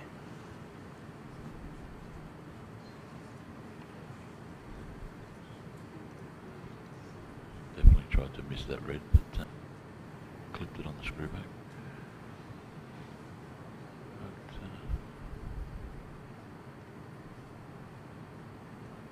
But, red. Yeah, it was a tough red. Tough red. But look again, Matty had an opportunity. Definitely hasn't sealed the frame, but Yeah, again, Johl mate, another chance. those shots with pace, I know you probably had to play it that way, but it just lowers your chances of potting it.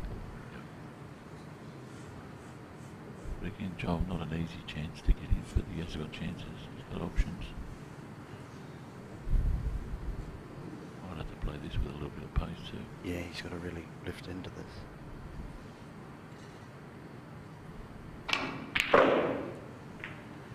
Yeah, again. That died when it hit the cushion.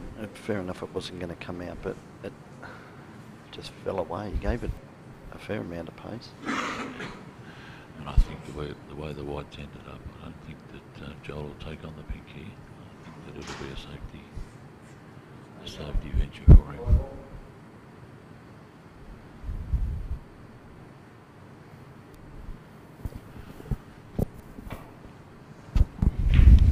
Yeah, like I said, Johl's played a good safety.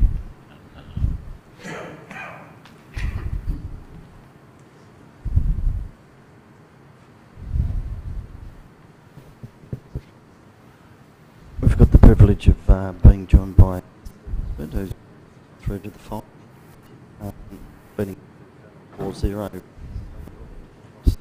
The games were pretty close. I know the scoreline says 4-0, but it was pretty tough out there.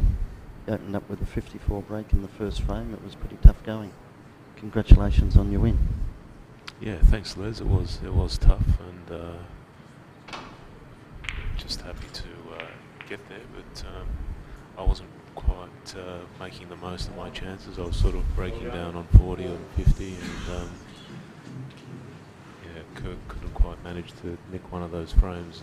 You know, if he had it done, he would have settled and would have been a lot closer. But I'm just thrilled to have got through and can relax a little bit while these two battle it out now. How did you find the conditions out there? We've been commentating on both the semis here, and the top, well, the black spot pockets seem to be very tight, particularly when you're on the rail there. How did you find it in your games? Yeah, they are a little bit tight. Not too tight though. I hit a couple of shot to nothings, and the ball just jawed and stayed over the hole. I think that happened 3 times. But the table's really fast and the cloth's really slick, so you don't have to hit the balls very hard. So that's the thing when people talk about tight pockets and big pockets. If you play on a table that's got big pockets, that's all right. But if the cloth's slow, then they sort of need to be big. But when the cloth's this fast, then it's not too much of a problem to play on tight pockets because you're not hitting the ball so hard.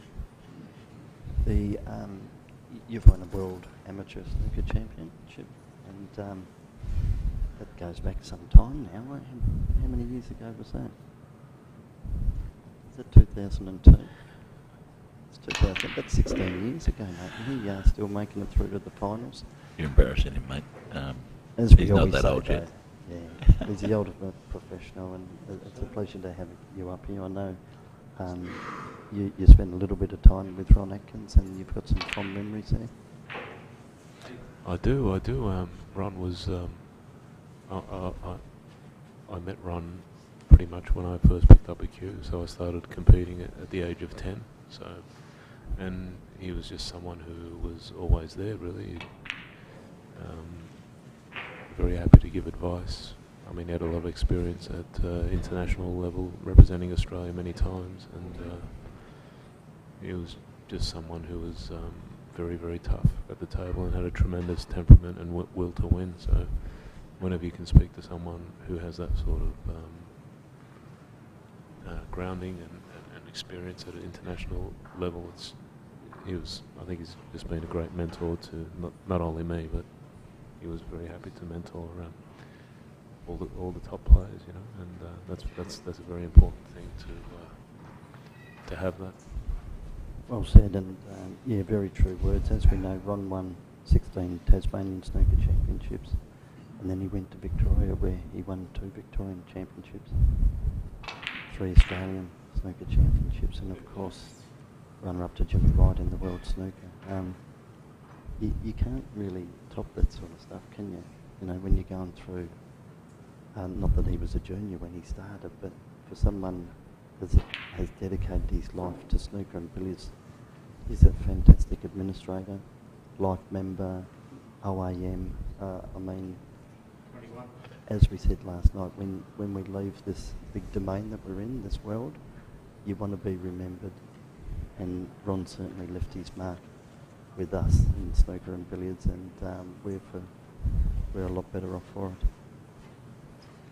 Absolutely, and yeah, I mean, I think Ron would mind me saying that probably wasn't the best cueist in Australia, but the amount of times I saw him beat players who, you know, were very flamboyant and very very good attacking players, but his temperament was just spot on, and shot selection was always spot on, and made it very tough.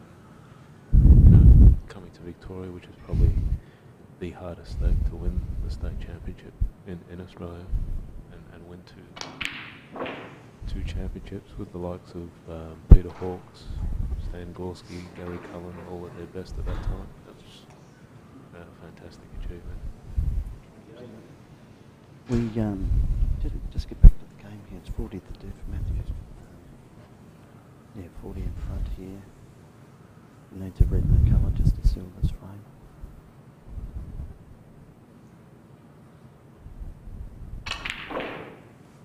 And of course, Steve, you've played these two guys on numerous occasions. Matthew in snooker and billiards. There's been some great rivalry. I know you're good friends. And they always spend some good quality time off the table, none that we'll talk about here today. Yeah, Matthew straight up on that shot. That was a great shot.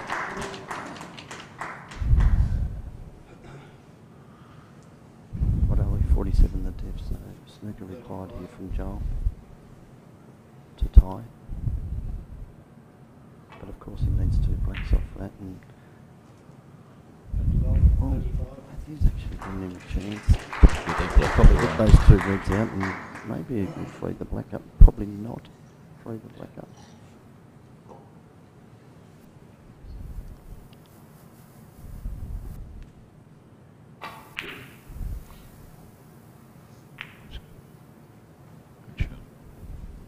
It's a pretty big ace here though, isn't it? The way the balls are situated. Even if he was to get in and go red black, maybe he's a chance to sneak on the yellow beyond the brown or something like that.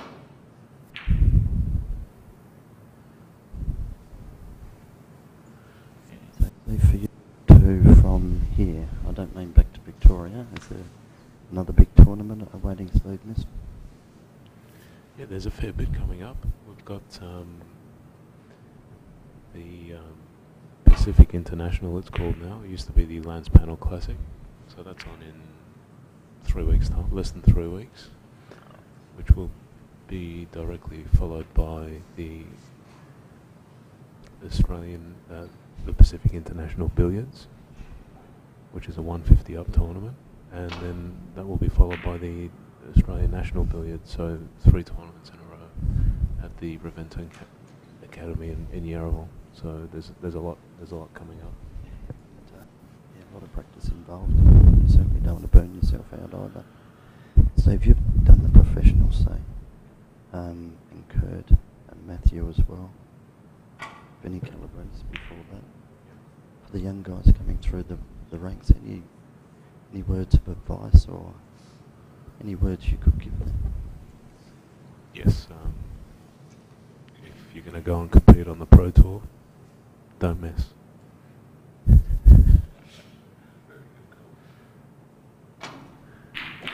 I mean, at the moment is a great time for Reventon Snooker in Australia. It's a great time if you're thinking about, if you're a young player, thinking about turning pro. A lot more opportunities than ever before. The way that good, heaps of tournaments, you know, and we actually have some very, very talented young players in Australia who could do well. You know, that they all have to up their game. They all have to improve. It's a really good crop. You know, you've got Kale, Barrett, Kurt Dunham, young lad I played, Alex Pace. Yeah, he's got a lot of potential. You know, he's going to the world under 21s. So there's plenty of opportunities there. So it's a really good time at the moment. And the way it's been put together, this has been another fantastic addition to the Australian calendar. Matthew Bolton took that frame out there. He leads 2-1 against Johl Younger, best of 7. First 1-4 for the Ron Atkins Classic held here at the Launceston Country Club Casino. Proudly sponsored by Reventon. Chris Christopher, we thank him for all of his support. Steve, there were some good words of advice there. As we know, money is always a big object when you go away. You leave you away from your family and the like. Sponsorship is such a big part of our game in any sport now. When we go and compete, you need that support. You need the backing of your family, and particularly for the young guys that might have children. It's always a big call. So you know you've got all these other things to weigh up.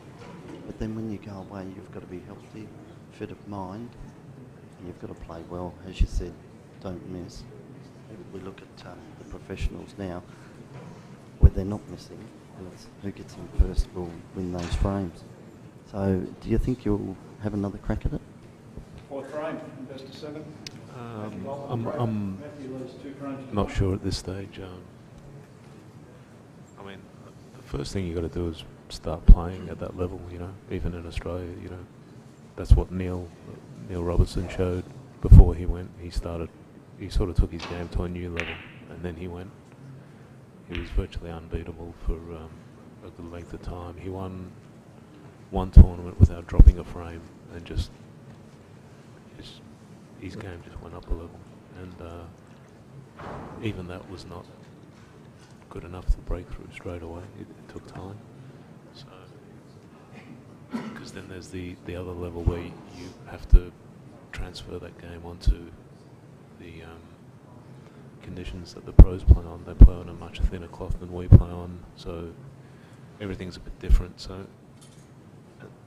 angles off the cushions are a bit squarer. So you know you've got to adapt your game, you know, against players who are just playing on those conditions day in, day out.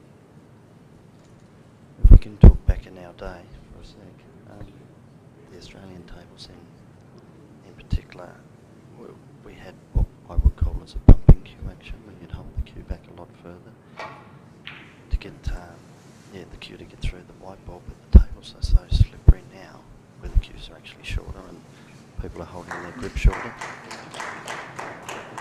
And to adapt to that sort of condition where you're playing on cloth with really heavy nab, going to play on a table that's lightning fast, you're almost jabbing the ball, scared to hit it. Did you find that when you first started to play on these types of tables,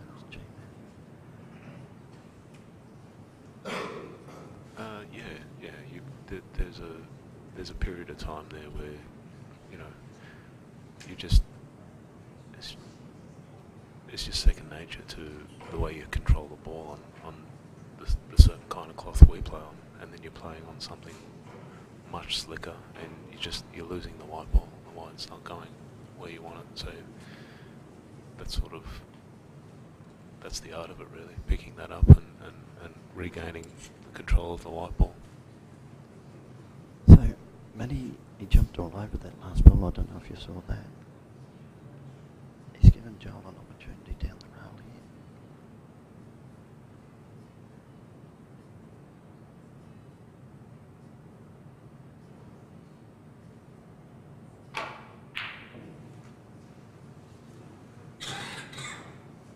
I think he might have snuck out of that, unless he can get this one the right hand side and centre pocket.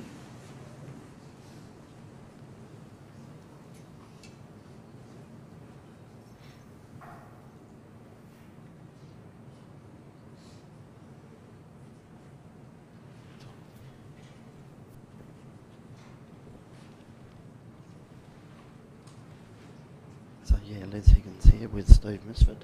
Do I pronounce your name correctly? A lot of people say the F before the S or the S after the F. Thank you.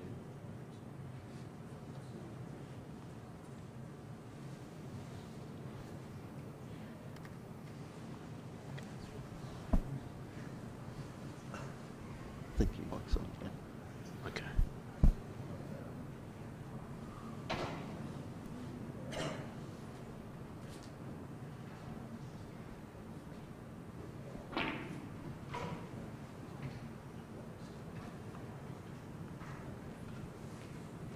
Yeah, talking about how tough Ron was mentally.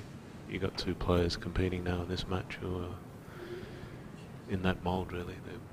They're so good mentally, and very rarely will they take on the wrong shot. And both very, very hard to beat. Very consistently at the business end of tournaments. So very hard match to call. There's Big match to call. Now I'm going to ask you, I know you won't answer it correctly as well. If you had the opportunity to play either one of these players, which one would it be and why? There's nothing like being put on the spot, but I really don't think there's anything in it with Johl and Matthew. I've had so many matches with both players, so yeah, like I said, both very similar.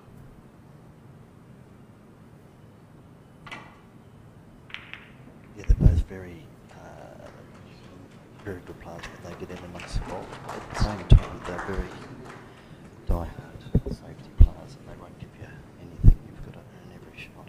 Yeah. Looks like Joel's got a good feel of the table because he's played a lovely shot there. Matthew's just got to watch he doesn't cannon the red. Not a problem. Gee, this is a great shot. Trying to get behind the blue. Just a touch shot.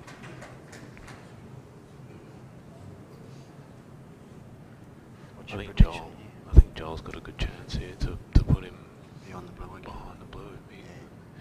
The second red over. Yeah. On the left-hand side there. Straight back up the table. Same side. May open a couple of reds out. That's the only thing. If he doesn't block him. Is that the shot that you're thinking of? Yeah, I'm thinking maybe the middle pocket might be in the road, so he might have to hit it a little bit thick with running side and maybe not worry about getting in behind the blue, but yeah, that's the danger to, he might send one over the right corner pocket.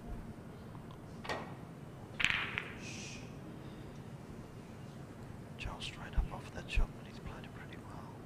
It's got a decent white ball, but he has left Matthew a chance here.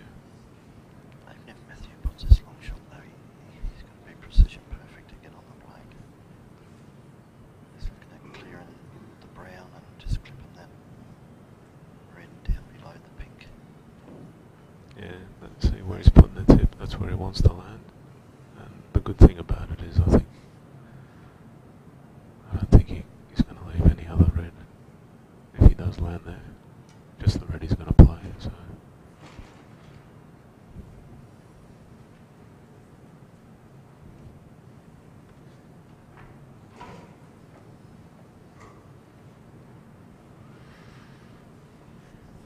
They're very patient players as well.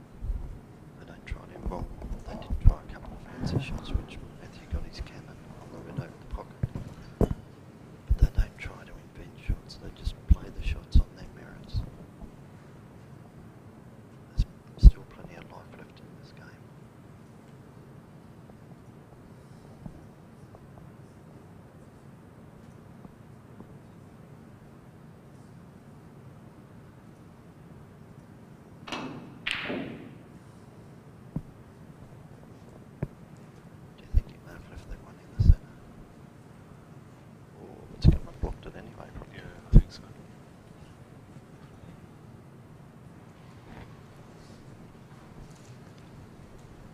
So Joel's got an opportunity here to take control of the safety exchange if you can play a good shot and get him behind the blue. The one on the far right of the, well, in between the rail and the pink, he's going to nick off that left-hand side. Is that what you think? Yeah, it might be a bit thin. A bit too thin, and if he catches a bit thick, he might leave it. So he's taken one of these.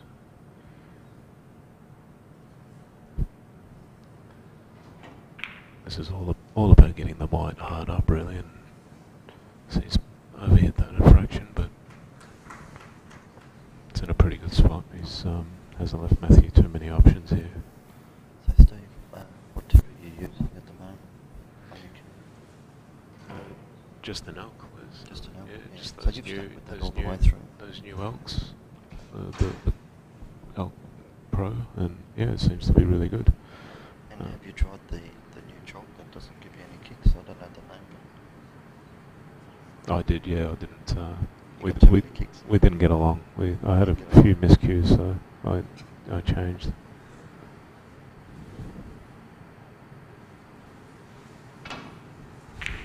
Did you try the Maui tips at some stage?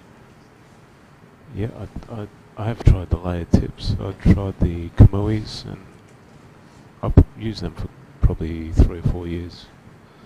Just recently I went back to elks. But, They're more consistent and reliable, aren't they?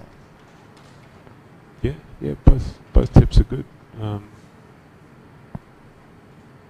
Yeah, I just tried these new elks.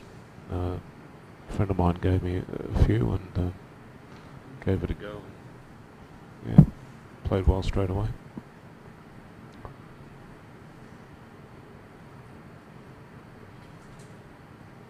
So we're up beyond the yellow this time.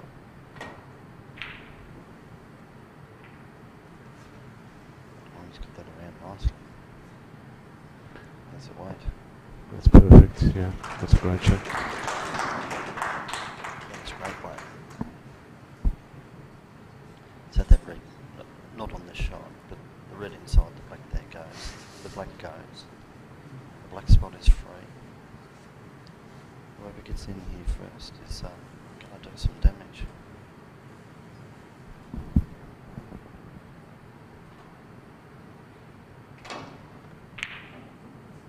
Oh, demanded Atkins. Had vicious right hand side on that ball and straight back into it. I don't know, I think he might drop this in the middle first. Get the blue back on the spot, maybe. Oh no, that red's on, sorry. Yep. Behind for black. Yep. Oh, that goes quite easy, doesn't it?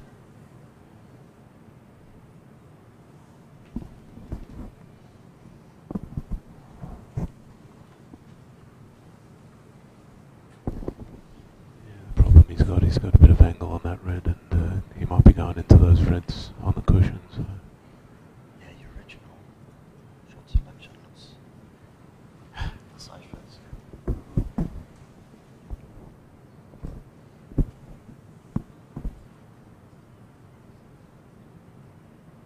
I don't think he can hold this. He's got to go on top, doesn't he?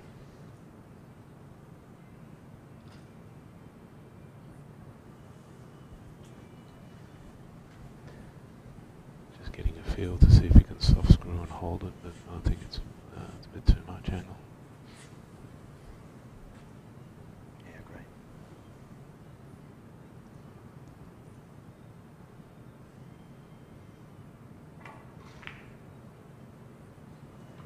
It's a massive frame, really, isn't it?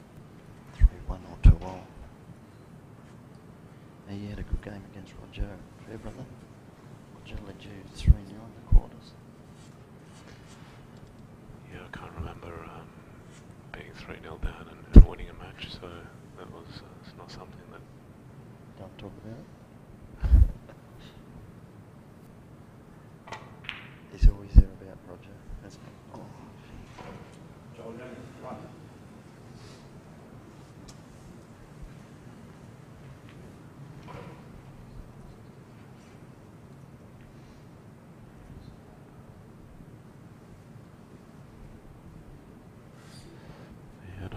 was pressure. I think it was just lost concentration on that one. I thought he might have hit a bit more direct. Harder, in other words. Yeah.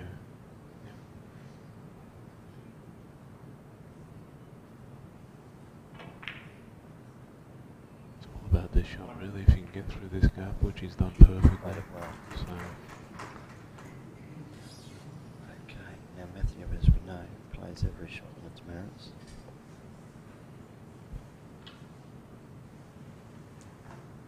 yeah, these are the type of chances you don't want to be giving Matthew really with his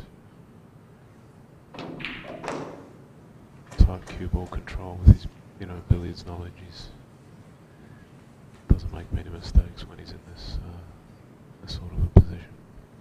8.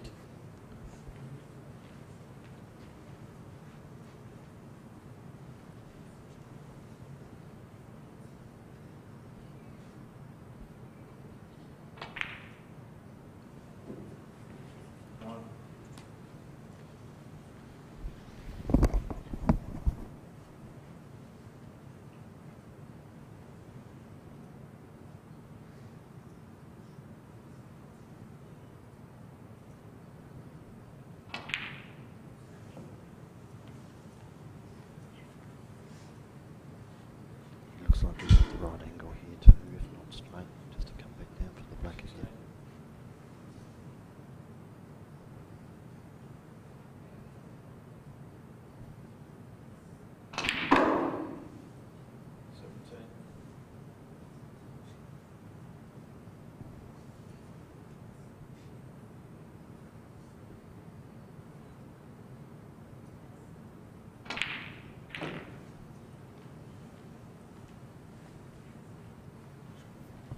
And again, perfect weight. 24.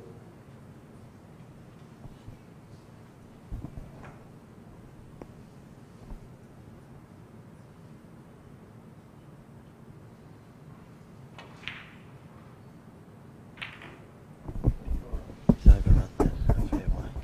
Yeah, I think he's shouldn't be too much problem. Just a little soft screw here. But, obviously, the putt's a little bit trickier than it should have been, but still should be able to recover this.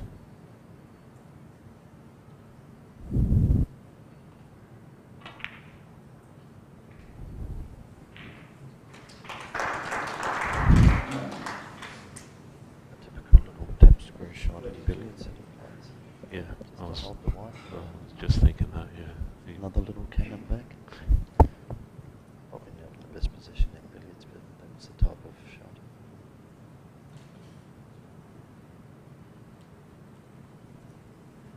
Can't really tell from here what sort of an angle he's got. He might not be able to get back for black here. That red might be in the way.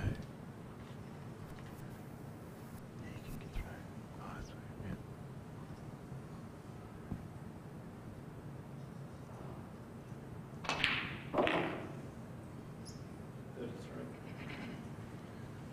I think he was looking at the pink down to the right hand pocket, do you think? Yep. Yep. Just underhit it.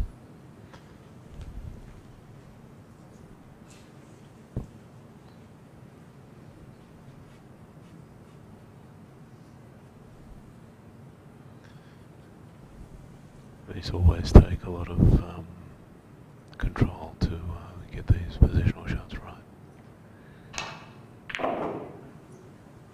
Gee, that has come straight off, hasn't it?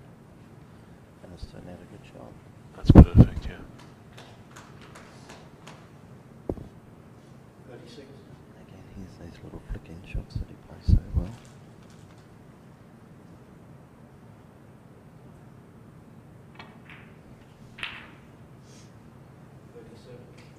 That's great stuff.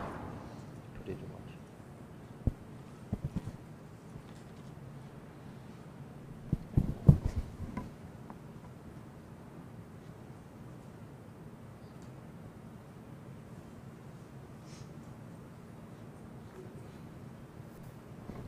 What about you, Les? Any, if I can ask you a question now, any urge to join us at Yarraville for the Australian Billiards?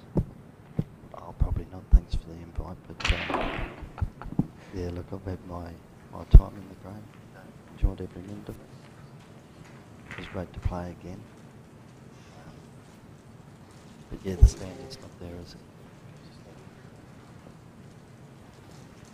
I'm sure with a few weeks practice you'll be alright. A few weeks practice, yeah. Now look, What was your best break in tournament play? 130, which was actually was in the state final. Oh, billiards, 361. 361. Yeah, 130 in snooker. I was in one of the state championship semi-final against my good friend Phil Woodham. He broke and I potted the 15 reds. I took a lot of small colours.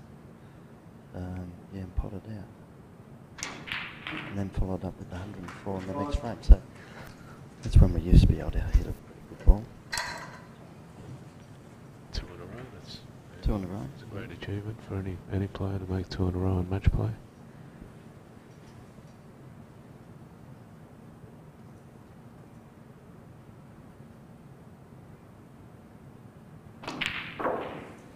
I remember years ago Sean Budd having 3 in a row in a final of a tournament in New South Wales. 52. Not sure how many players have made three tons in a row. He's a free-flowing player, Sean wasn't. Not too many. And again, you guys have had plenty of battles over the time. Shared it around a bit. So Matty's right here. He's looking good. 52 to go, and 53,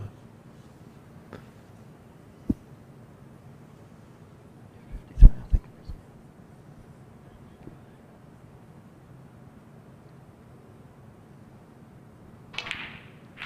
so there is a possibility here of the high break getting knocked off.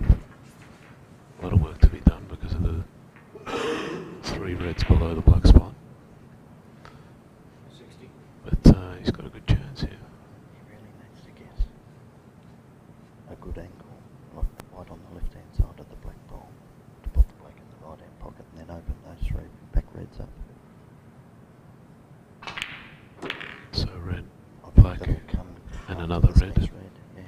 And he's got the frame, so then he can relax and concentrate on developing those 3 tricky ones.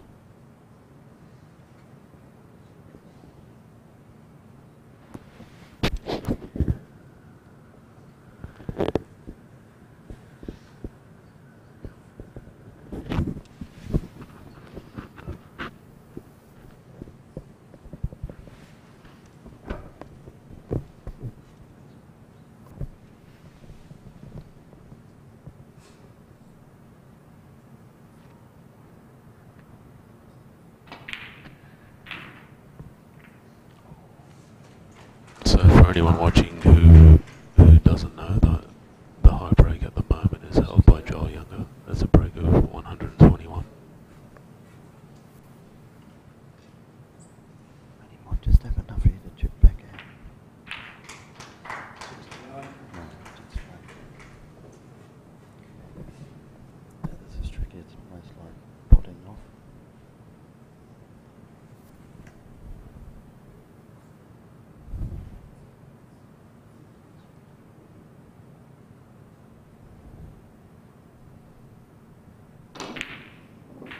He's nailed that. He's nailed And it. he's got the purchase on it too. Have a look at this. 76. So the break is still on. Yeah, 76 to go.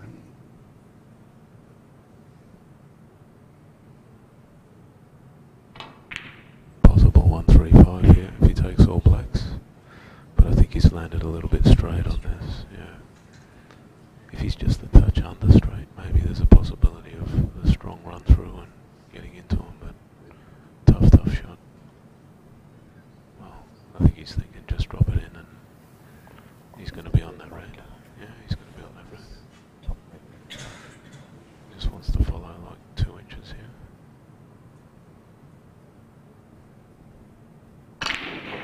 That's the run through and into him. Still a chance here. He's still got half a chance of dropping this red in the middle pocket. It's a bit massive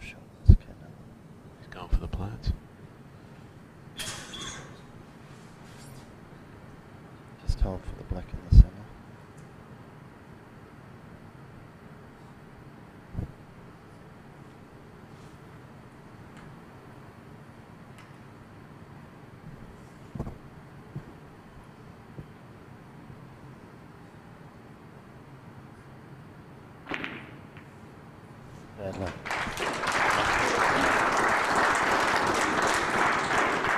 Fantastic buck there, batted for by Matthew Bolton. Frame conceded. So Matthew now goes to a commanding 3-1 lead against Johl Young. We're playing the Ron Atkins Classic, held at the Country Club Casino in Launceston, Tasmania. The other semi-finalist, the winner of the other semi-final was Steve Misford against Kurt Dunham. The scoreline was 4-0, but there was a couple of close games there.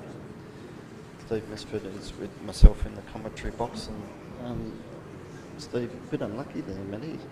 Didn't quite get on those last couple of reds and then tried to invent something. We nearly saw the highest break there potentially being knocked off. As you said before, it's held by Johl Young at 121. So Matthew's actually playing in the semi. Yeah, well, yeah, good break, and now in a strong position at 3-1 up. Gary Knight is our referee. He's taken control here, and our sponsor is Reventon. Chris Christoph, he does magical things. Just like to say, it's been a fantastic event, Les, and brilliant effort by the Tasmanian Association to put this on. If there's any players watching this who haven't made the trip, get down here next year, because the hospitality's been great.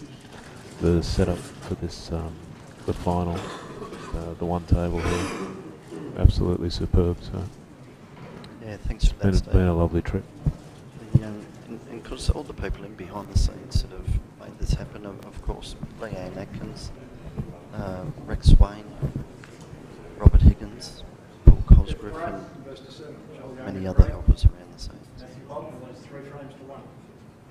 And even the matches at the Workers' Club, there was just great atmosphere all weekend, and a lot of people watching games, which is really what you want.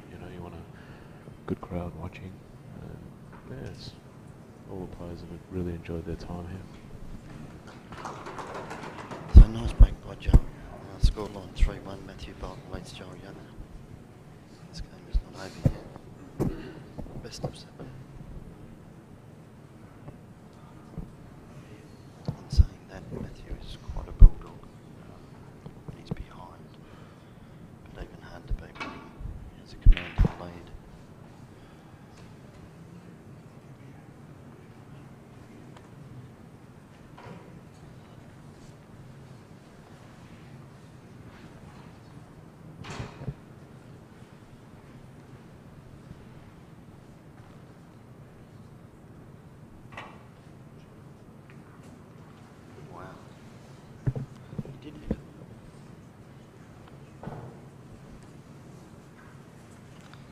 You're still playing any 8-ball? Playing an 8-ball team on a Tuesday night. I don't really compete in tournaments because I've sort of focused more on billiards and snooker, which, there's quite a few billiards tournaments around Australia at the moment. It's not just like it used to be, the Oceania and the Australian Championship. There's quite a few, really good tournaments. There's the tournament in Adelaide, Queensland,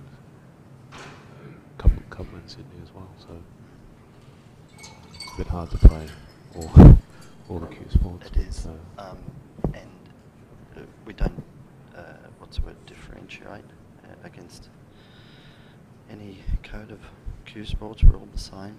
We're all there trying to achieve the same goals. And I think it's fantastic what the 8-ball guys are doing Australia-wide. Not only with the coverage, the commentary, the participation. There's quite a few 8-ball tournaments, money matches. I saw Ben Noonan play Michael Scarry the other night. I think they played for something like 23,000 to 25,000. And Jamie Stevens and Peter Butterworth, the commentary was second to none. And all goes well for Q Sports in Australia. First chance to Matthew in this frame. And he's nailed it. He's going to get on the right side of the bloke. Oh, that's perfect.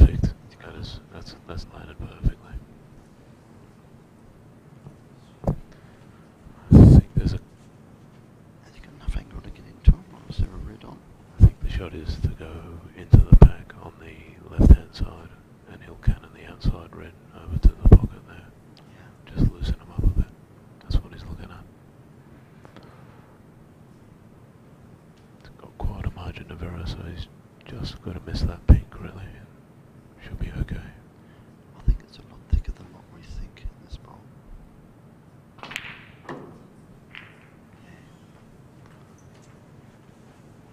Well, it has gone a bit wrong really, but a bit surprised there. I thought he just didn't get enough of the red on the right hand side. It's going to be a safety now, I think. Up beyond the green. Matthew Bolton, 6.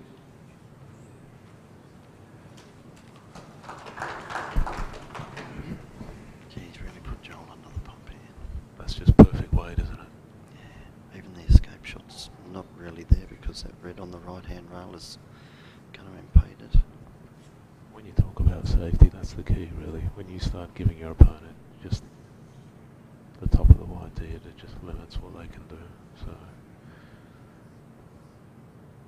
you might be having a go on this.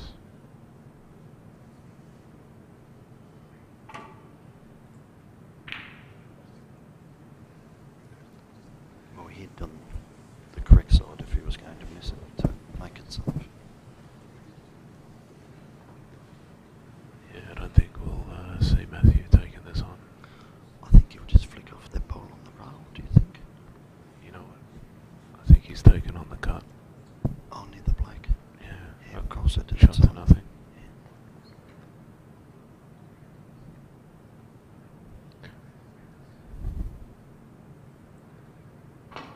If it goes in, he's always going to be on a ball colour. Yeah.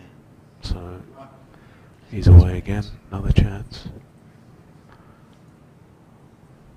It's not a great chance, but he's got to get into the red somehow here, or the other option is landing on the red on the black cushion. But Is he too far down to pot the blow? yeah, no, Yeah, it's it's a too far yellow. down. Yeah, I think it's a yellow, and maybe try and get in between the black and that red, and just land on the red on the cushion.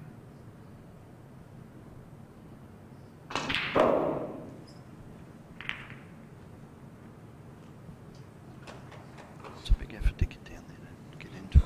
I don't think this is... It's on. It's definitely on. 3. He's going into the pack. He'll have to play with screw and screw off the pack if he's taking it on. Maybe he's got the red in the middle.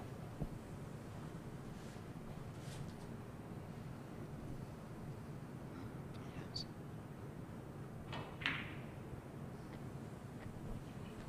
Four.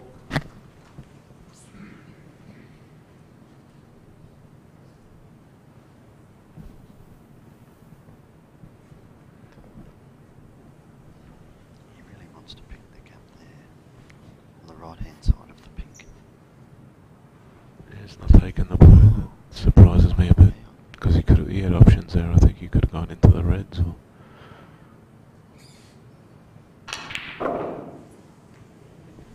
Well, when you can screw a ball so easily like that is a fantastic shot.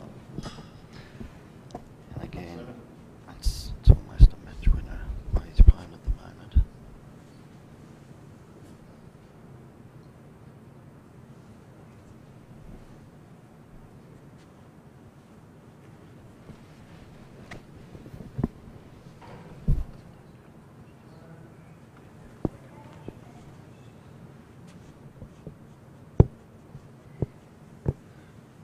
Thanks, Steve, for giving his time up. We know he's got to play a final shortly after this, so much appreciated, mate. 8.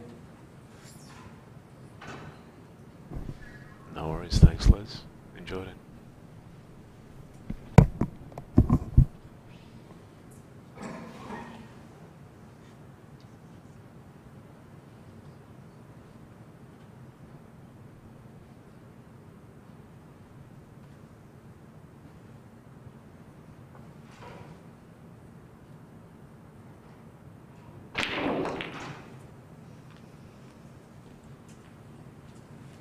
just trying to nudge a couple of reds there. He's got on the wrong side.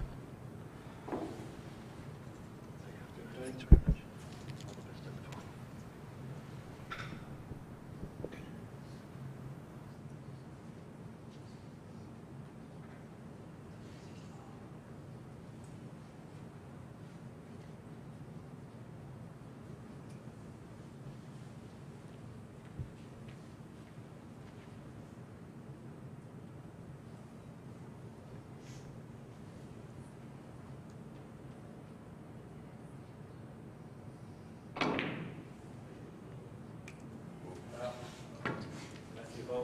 Maybe just got that one a bit thinner than what he would have liked. And Johl's got this red down on the right hand side. That's a musket pot.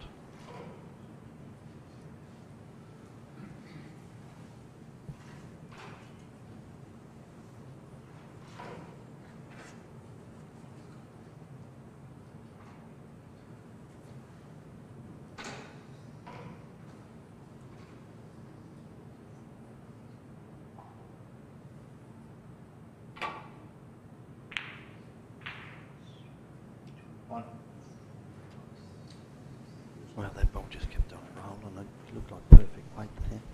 Just picked up at the last minute. Black's his only option, obviously.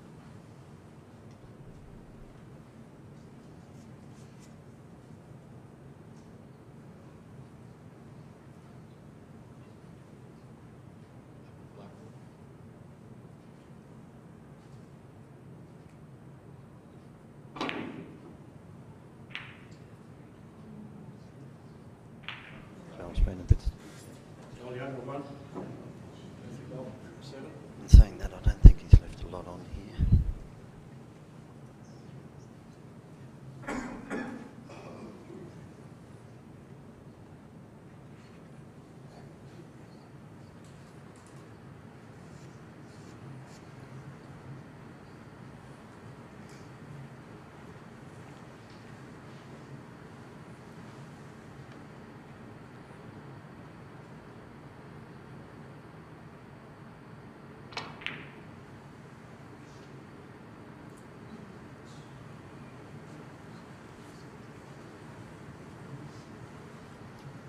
We'll see a bit of safety happening here.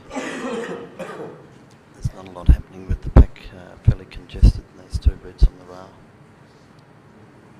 Just fine shots to wick off them up behind the yellow and the brown.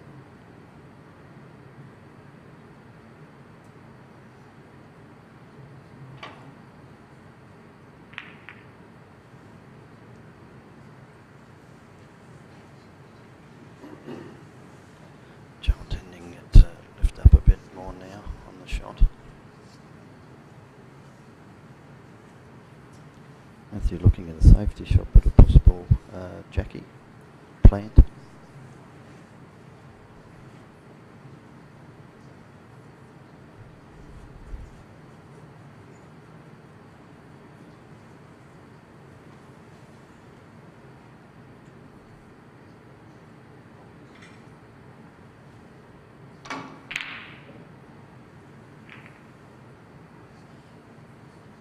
Well, as it turned out, the second red that he hit into was the one that's caused the most damage. Draw back out, and it's the one on the left hand side again, a must pot for Johl.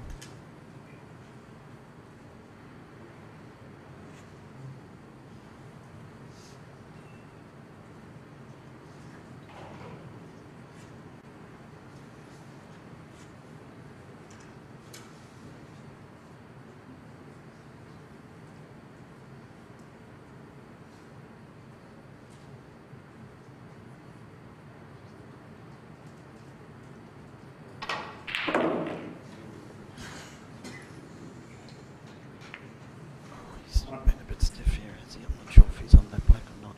Even though Johl's got that pot, he's really lifting up on the shot here.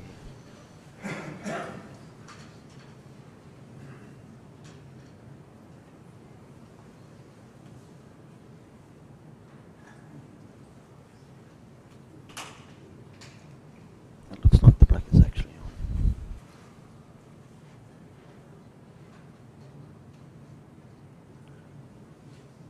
albeit very tricky.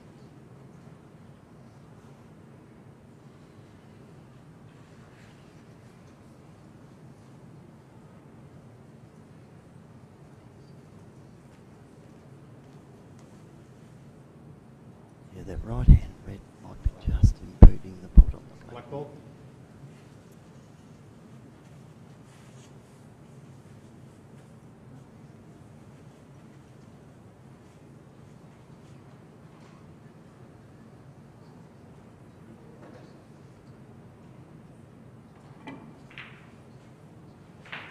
That's a great hit. He's been unlucky. He's actually overcut it in the end.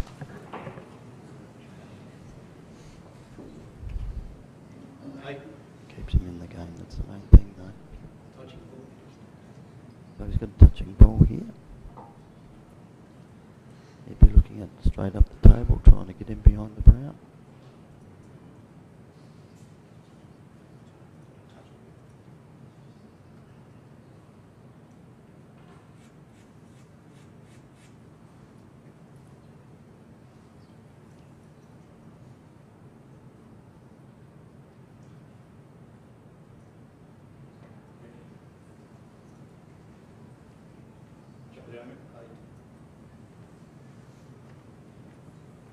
He's played that very well.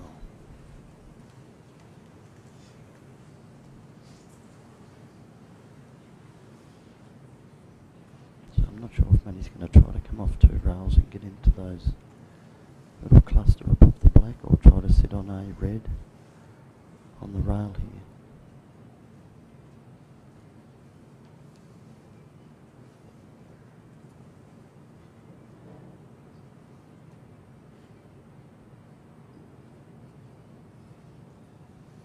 Doesn't look like the angle's there to hit that back red, so I think he's trying to come up in behind him.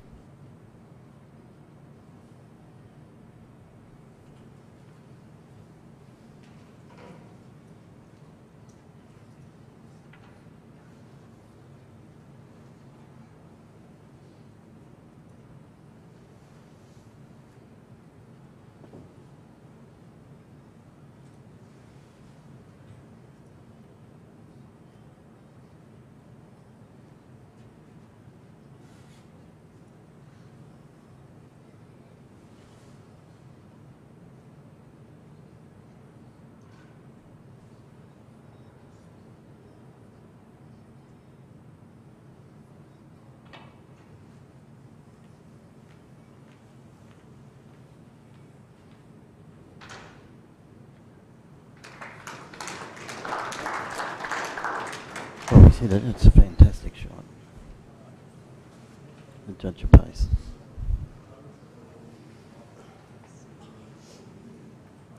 He's left Johl nothing here by the looks.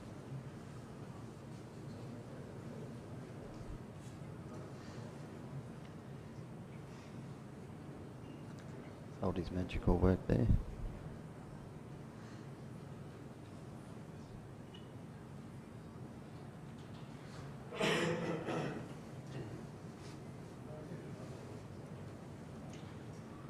So there doesn't appear to be anything on here, but it's going to be a tough shot to take that red down the bottom. But watch, he doesn't push through the ball.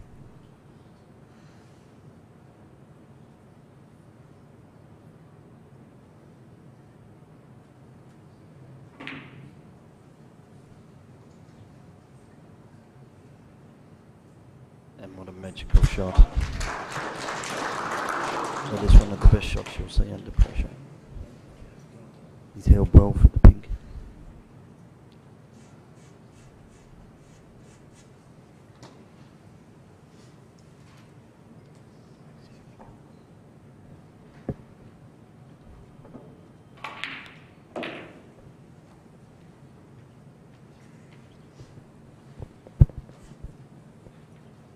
So, joined by our sponsor, Chris Christophe. Chris, welcome back into the state.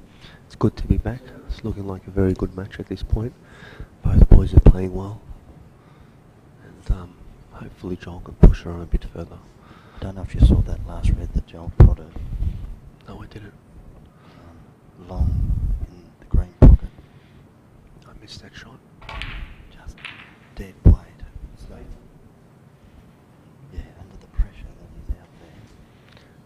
He's won't see a better shot. slightly underscrewed that. Left himself a tough shot here. I don't think he's got the angle to get into the reds either. I don't think so either. Maybe he'll try to hit the other red beside the pink to hold. He's having a dip, he probably has.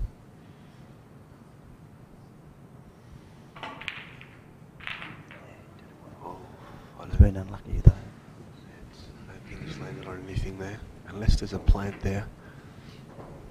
Yeah, I think the plan's a bit off. 15. He's really going to have to make it though. I take that. I think he'll probably go for it. I think the balls are a good couple inches apart, but I can see Johl going for this, trying to stay on the black.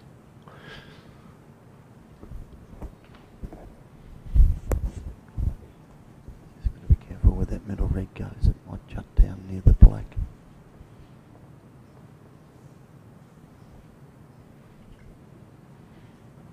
There's quite a bit of distance between them, so it's not an easy shot. It's a lot of, he needs to make this shot. This is a big shot. This is make or break race.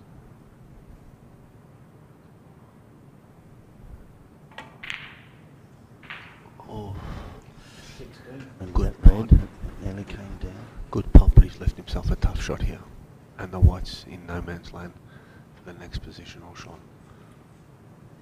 I think he's got the opportunity. If he just goes all out for the pot, he's going to kiss that red immediately above the black, and he'll probably stay. He gets the reds back in the centre. Just focus on the pot.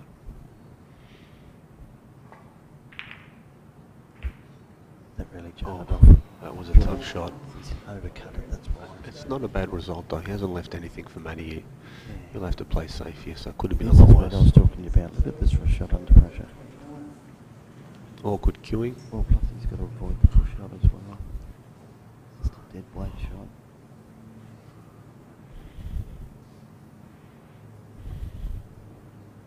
And nailed it. Great shot, great queuing.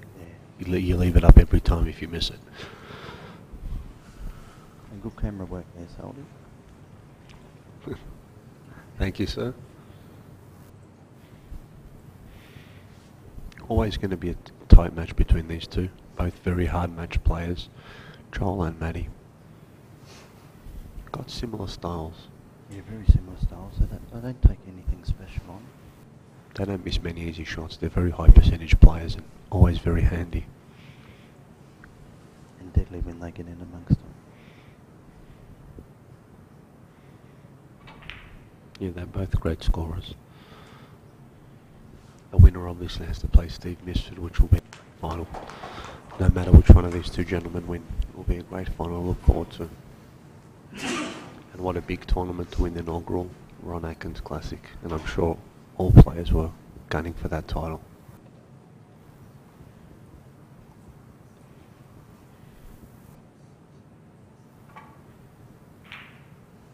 Yeah, not a lot that Johl could do there. Just played a conservative safety. I don't believe the red goes inside the black. It's a bit tricky to see from here. And he's definitely having a look. He can play back up as a shot to nothing if it does go, but it looks quite tight from where we're looking at it. I don't think Matty likes it too much. No, Too risky. just a brick off here. Oh, not hit the blue there, but the easy safety shot here to put him into trouble. Look at the situation where they're going to push all the reds over near the black pocket here. Johl wants the white to land where he was looking, just behind the yellow and the blue. Make it a hard safety shot for Matty.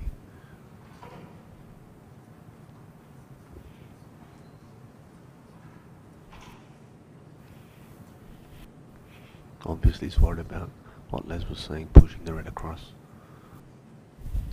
Yeah, he wants to get the white up there. He doesn't want to underhit it. And in doing that, he's forcing the red over near the black. I think we'll see a few more go over there.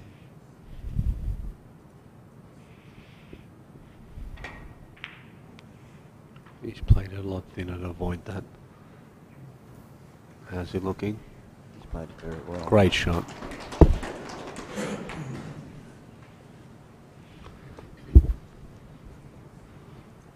Not many options here for Matthew. He's looking at, what is it, 1, 2, third red over. 2 reds there, just to clip off and come back up the table. Again, they're pushing the red towards the black. Matty's very handy in these situations, always knows the right shot, and his safety play is impeccable due to how good he is in billiards. So I'm sure he'll figure the right shot.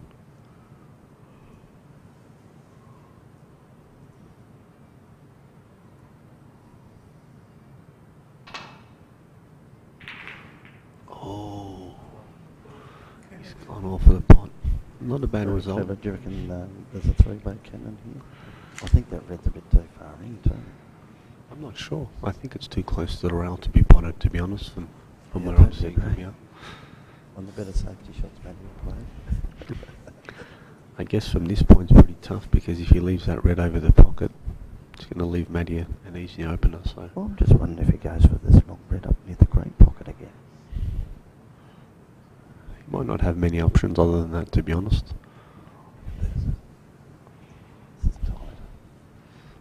If the red was just out a fraction in the pocket there, you'd be tempted. You'd fancy it.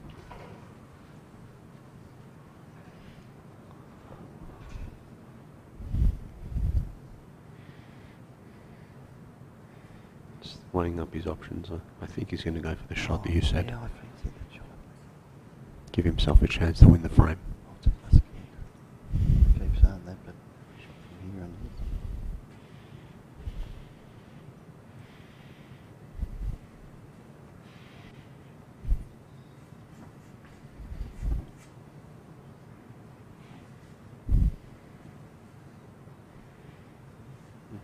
He's going to play with a slight element of safety here. Leave the pink in the middle.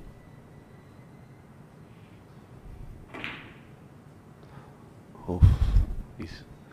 He's got it. And the black Is the side. black on? That's a great shot. We are now going to call that pocket the Johl Younger pocket. That's a great shot. He's patented that one. Very good thinking.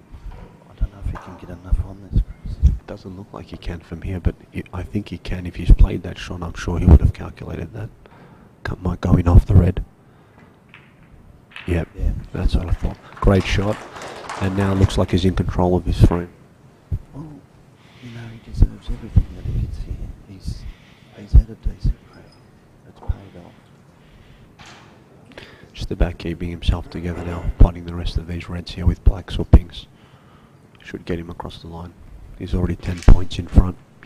You would consider he's going to get 3 high colours here. The 3 reds on the left-hand side there, they all look gettable. He needs 4 to ensure the frame and maybe another colour after that, but I fancy Johl to do that here. If he can get good position on the next shot here, I think he's odds on to do that. He doesn't want to run in behind the red just up the table a fraction. No, you would expect that not to happen.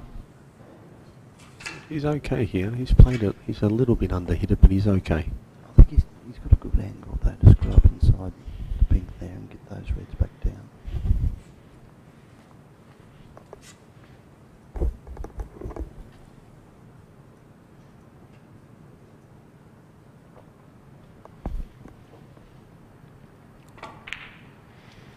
He's just played it. He had a good angle. Just make sure That was a pot. lot straighter than what we thought. It looked like it was under 3/4 ball here, but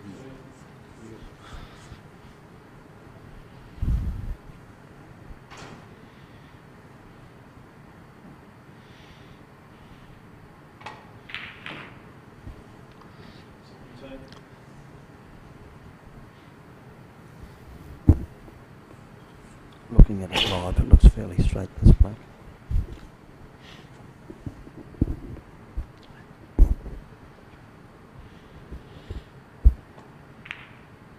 Yeah, couldn't do a lot with that. yeah, well, he's left himself a pretty decent red. Just pot it, come back out for the black. He's got a decent lead. 2 or red with 2 more colours should secure this frame.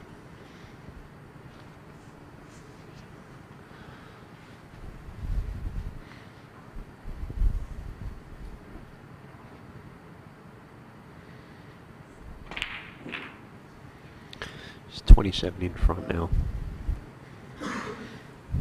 Soon to be 34, and he will get on this red to finish the frame. So it's done quite well here, Joel.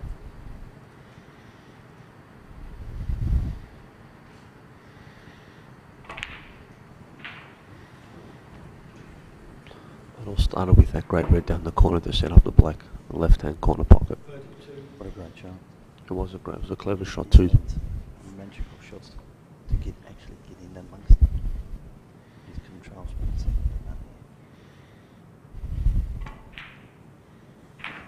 Just this black should secure the frame. It's gone 34 in front. He's got a slight angle here too, Chris. He can get right on this back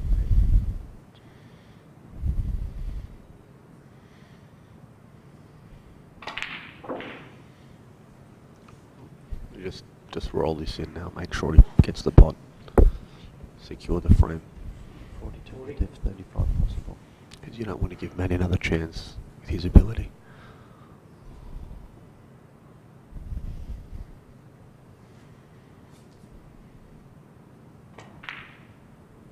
Made no mistake. Made sure to pot a great pot. And I can see the clearance happening too. I reckon he's going to go in around the blue off 2 cushions to land on the pink. Or he might be able to go off 1 cushion, depending on his angle. He had the angle to go off 1. Nice spot. He's left a bit of an angle here, but he's won the frame. I don't think he's too concerned what happens from this point. It's 50 points in front. It's going to go into the 6th frame. It's been a top frame this one. There's been a lot of safety involved. They haven't had a lot of chances, but Johl has had his chance being this break here. He's made it. And the winner, what's he on? 48. But 48's been like 100 breakaways. He's potted 6 blacks. He's just making sure, as I said before, he's a very tough player. He's going to push it to the 6th. I'm just wondering, Les, do we get paid more if they keep going? Do we get paid more? Yeah, the more commentary we the more frames we go. People are sick of me already, Chris.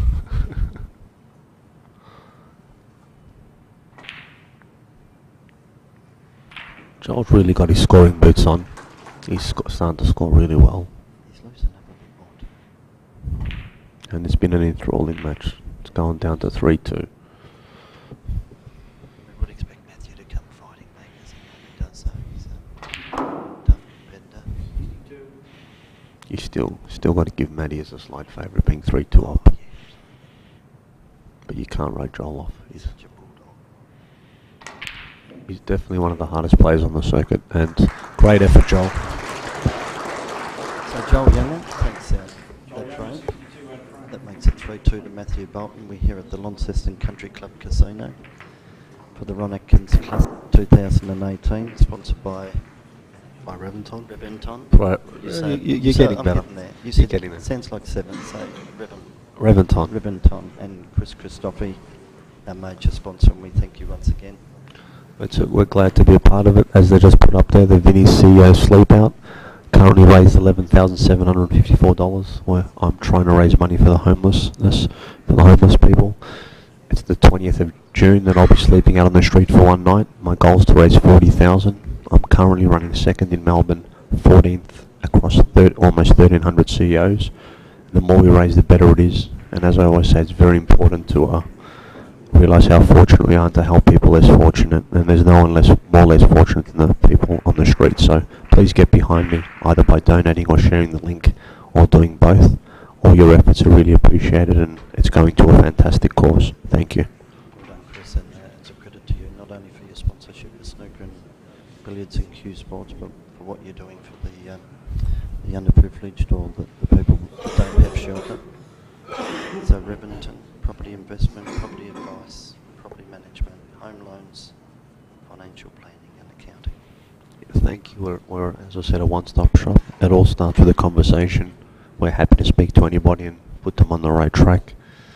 So please give us a call or come to our website, and we're very happy to be a part of this great event. Now going back to the match now, it's 6th frame, Matthew to break. He leads 3 frames to 2. Looking forward to this frame.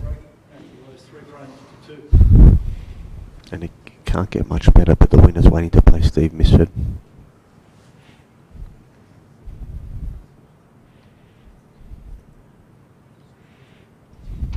I think Ron would have been very proud of Steve contesting his first final, and either Johl or Matty. What a great 2 players to be playing in his first final, and he'll be very proud to see these players playing up for his inaugural trophy. And of course, Kurt Dunham from Tasmania too made it through the semi-finals.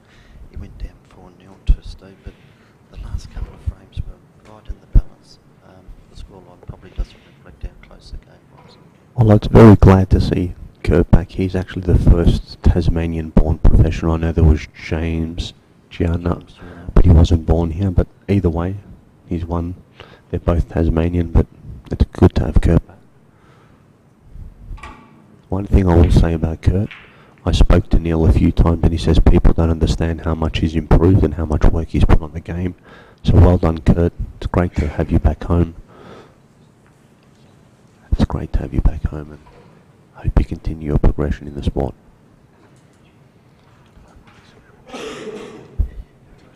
So we're just mindful that we're only meters away from the table, so we will keep the commentary down. For the players, they're actually giving us the thumbs up whether we're good or bad or ugly. I think we're ugly, but We've definitely got a face for radio. I'll try to keep my voice down. It's a little bit hard because I'm ethnic and we talk very loud. I'm not sure where that leaves me then. Especially after a couple of Bacardis.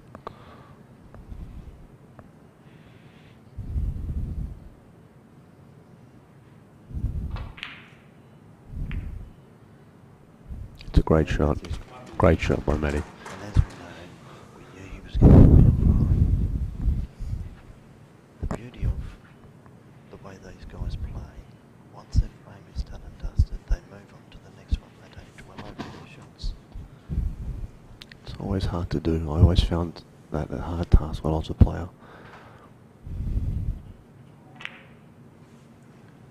And again, to all the people that have made this tournament what it is, Leanne Atkins, Rex Swain, Robert Higgins, and all the other people, Paul, we've mentioned several times. Les Higgins, who's commentating beside me, was a great part of the event as well. All the Higgins brothers made a big impact on this event, and thank you everyone for being a part of it. Ian Chappell, I had the Deputy Mayor give me his business card the other day, which I was very appreciative of. It's been a fantastic event. I'll look forward to it next year as well. That's great to hear. We want everybody back, plus more. I've made a decision to support this event next year and going forward because I'd like to see it grow, and they've done a great job. So Reventon will be back again, and I might even bring my wife if I'm able to sell that to her. She loves the snooker. Does she play? I hope I don't draw her first. No, she doesn't like the snooker. I'll convince her to come though.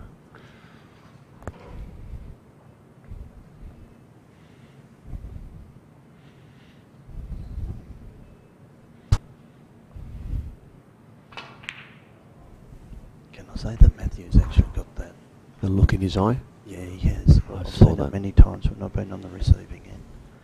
He's like a dog with a bone. He's scary when he gets like that. Yeah, no, he looks in the zone. He's looking to get the black out here, by the looks of it.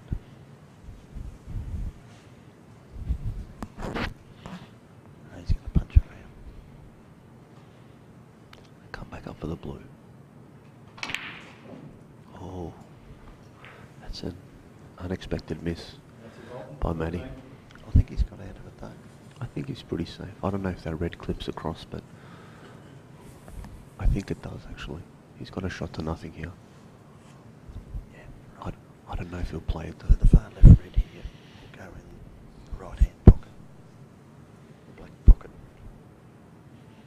If not, I'm sure he'll clip off the red near the middle pocket and come off to It's not a rails. safety shot, isn't it? It's just, You can go for both shots here. Either nick it in as a shot to nothing, or play the red near the middle pocket and play safe. Just got to be careful if he does go for that he doesn't go too close and leave it over the pocket. He's nicking it back the other way. I never would have thought he would play it that way.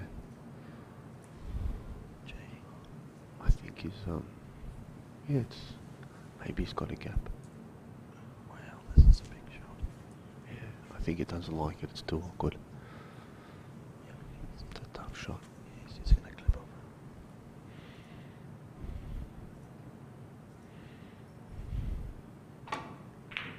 I think that was just the right shot. Oh, every day of the week. Yeah. You know, even if he didn't clip the black out, I don't know how straight that is in line with the pocket. You could have potted the black, or you're banking on luck getting an 8 ball. There was a lot of risk associated with the other shot.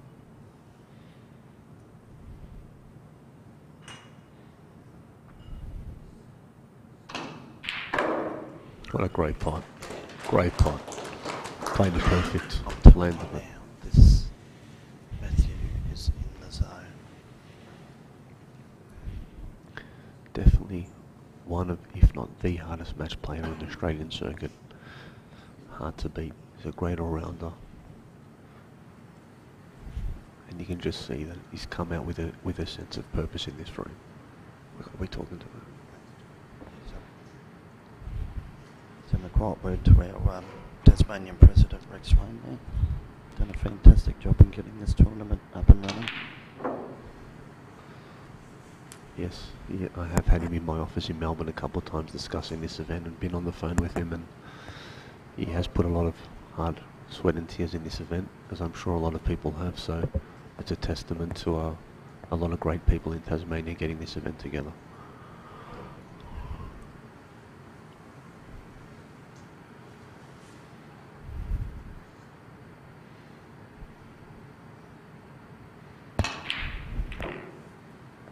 He's cued that well. He's probably just come back on the rail a bit further than what he wanted. I'm not sure if he's got enough to get into the pack. I think he does. Yeah, Yes. looking at it like this. It looks so much different on the TV than it does on the table. I'm just popping my head up and having a look. It's about 7 or 8 inches down the table, isn't it? Still a tough shot though, because he's bridging down from the rail, but I expect Matty to get this. He's definitely having a dip. I think if the Reds open up well here, this will put him in a great position to win the match. I don't think he'll clear the black though, looking at those bottom reds. He'll open the pink though.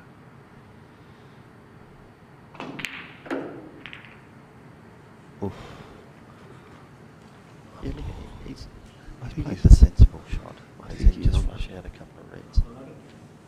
Instead of going for what we would probably call a haymaker, I would open them all up and get on the black. I would have definitely went for the haymaker there, Les, but I probably would have missed the blue. He's been a bit unlucky though, by the looks of it. Okay, so this red that he's closest to will go in the right hand pocket.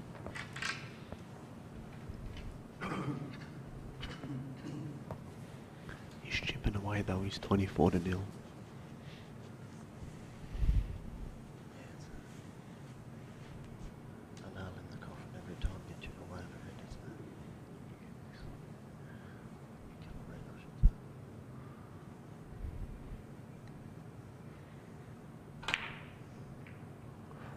Oh, He's only got that a mile.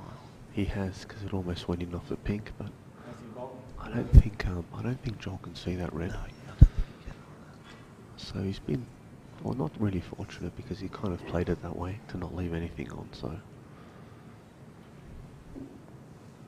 I don't know what Johl's looking at here. If he can go direct, I don't think he can.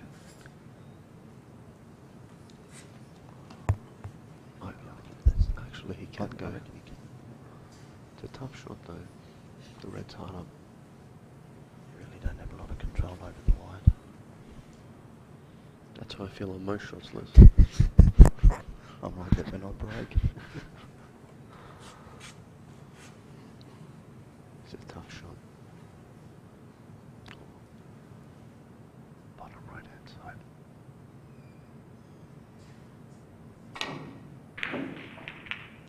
That's a great shot. That's a great shot. What a massive shot. A lot of pressure on He's that cleared shot. the black, he's on the pink.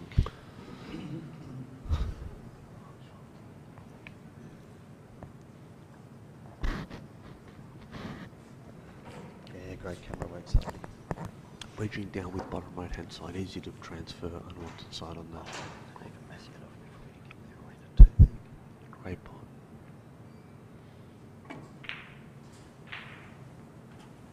Has he gone far enough?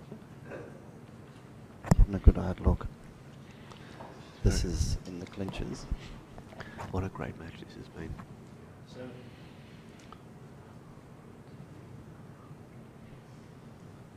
Yeah, they're going blow for blow at the moment, aren't they? They're two of our heavyweights in our sport.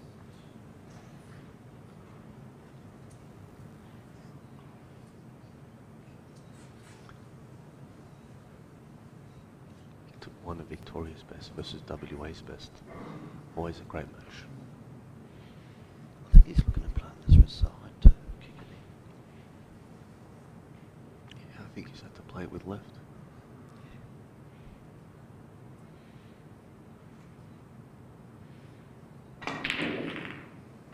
Tell you what, that's a great shot. Yes. That's a great shot. He's had to massage around the black there with left hand side. You know what, he's played it too well, he's just a fraction off 10 straight. So you'll never have that problem with.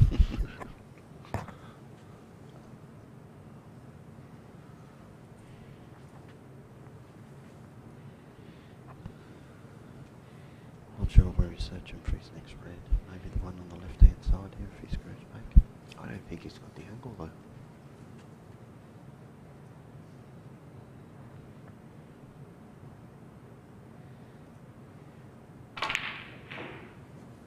Oh, he does. Just. Oh, this is a tough shot. I think he's too close to it. It's almost like you tap it and you don't reach the distance with the red, you're scared to play the push shot. It's always a tricky shot. I think you'll still go for it. It's a very tricky shot. The rest is all good.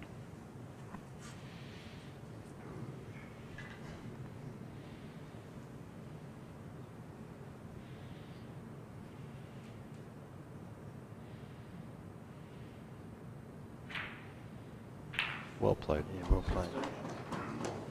And it was a hard shot to avoid the push shot as well. He's just kept that in nicely. Not a lot offering. I mean, the black obviously, but his next shots are tough. I think he's just got to pot the black at this stage. Yeah.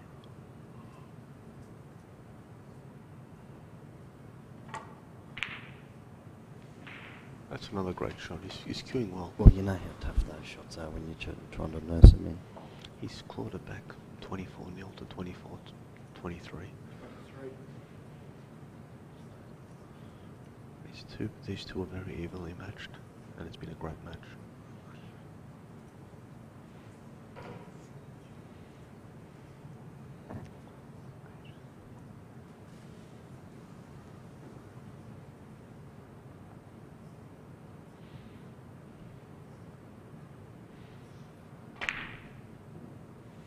Oh, he's left that. There's that pocket that I've been talking about all day. I think Just they're coming out of it. and it's staying. I think he's hitting it. I think it's probably. Now it's important to note the Queen's birthday long weekend. There's the South Pacific Snooker title followed by the National Billiards, which Matty will be defending his title at a premier snooker club, which is the Yarraville Snooker Academy. Please try to get down there and support the event. He's actually Tough shot. messaged around too much there. Yep. But it's okay. I think he's had a good outcome. So just going back to what I said, it's always a At great Yarraville? event. Yep, it's at the Reventon Snooker Academy. You'll see some great billiards there. You'll see, I believe, Keith Setti, Matthew Bolton, and there's also a great snooker event. Matthew's a defending champion of both events, both the snooker and the billiards, so what a great achievement that was last year to win both. And Reventon is the major sponsor of both events, just for something different. So please get down there and support the event and support the players. Yeah, well said. There are quite a few tournaments on offer now around Australia. Australia for snooker and billiards. Yep. I'll unfortunately won't beat that event. I'll be in America, but I'll be watching it streaming online, so please get down and support the players in the venue and the event.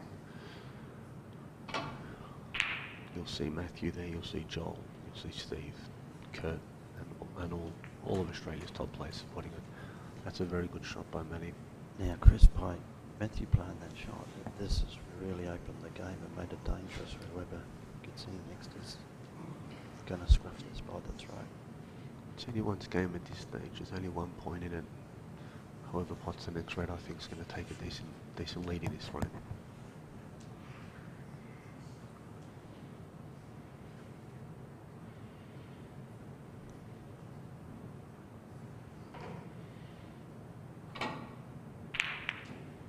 I think Steve would be liking this outcome because it's a very tough match. Steve, he won 4-0 even though it wasn't easy. It's a lot quicker than a 4-3 or a 4-2. So put him in good stead for the final.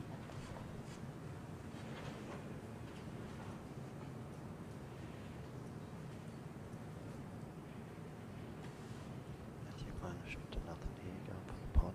I fancy him getting this.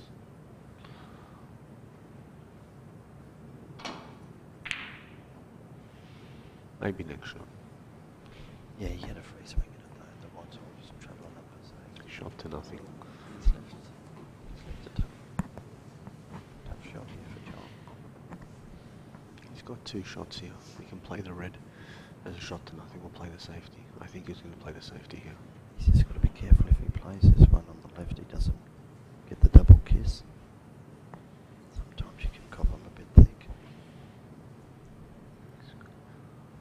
Play half ball, maybe with a little bit of side. He's played it well. He's played it well. If it's Well got the done. legs, he's playing it a little bit short actually. And now Matty's got a good shot to nothing. Well, the one directly above the back is probably his shot, I think. Yeah, he needed to And really again, get he needed to can find the chance bulk this. here. Yeah. Shot to nothing again.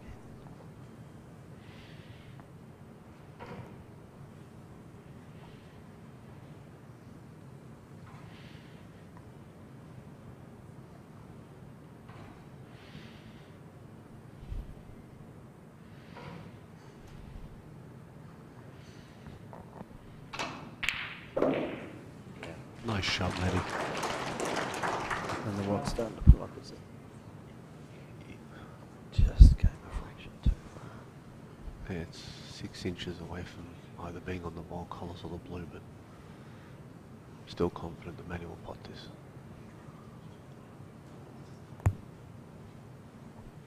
Still going to take the blow. This is all about the pot. Yep.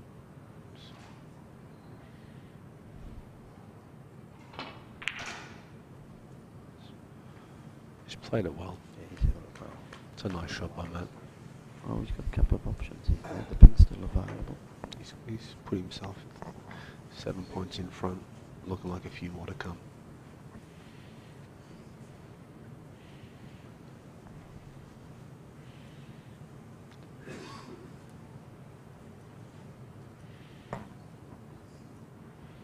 Well done to AS for winning the 6 red event as well, beating Craig Turner in the final. It was a very enjoyable event, great feedback from all the players. I've heard great things about it and they really enjoyed it. That's fantastic. Who played in the final? AS for Melbourne played yes, Craig yes. Turner. Everyone had a lot of fun and they said it was a great event, so Yeah. good to know. There was 24 runners. So he's just got the angle very slight.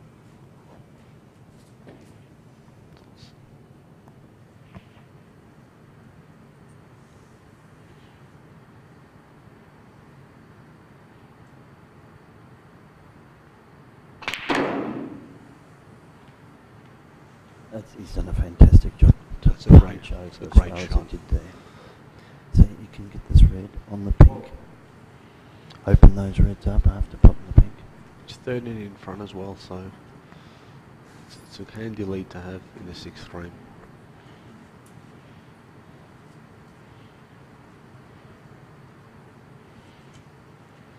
He's just trying to work out the angle where he gets on the pink side. He can put the pink and open up those 4 reds on the rail.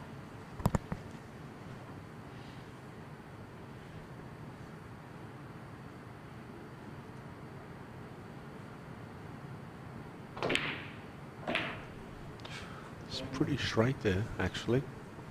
That looks very straight from I there, think you doesn't would have it? wanted like a 3/4 ball would Yeah, have I been think he ideal. fielded too well. He really So set going down on to the those shot, didn't reds. he? Yeah, he needed probably another 3-4 inches across to be perfect. But it's a lot easier from commentary than it is on the table. I've never made a mistake while watching on commentating.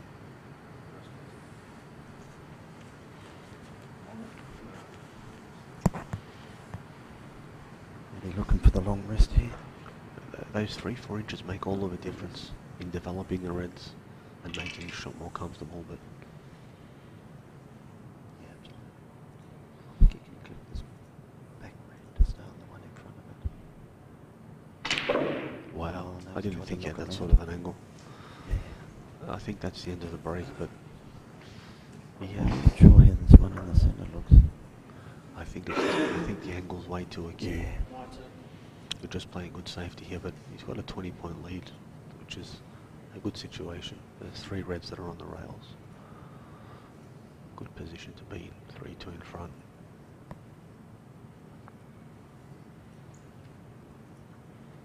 I'll try to go Yeah, behind. he's looking at coming off it. Go behind the brown here or the yellow. Yeah, the brown or the yellow. Whilst it's good to snooker your opponent, sometimes it's best to actually leave them on a ball to hit so that they can flush it out for you. And make a mistake.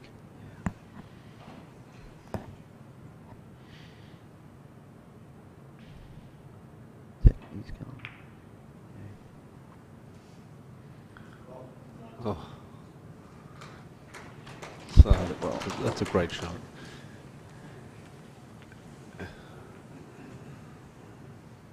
He's left him an awkward shot here.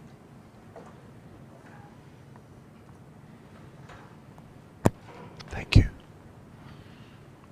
Plus the scoreboard pressure starts to come into account now too, Chris. 20 the diff.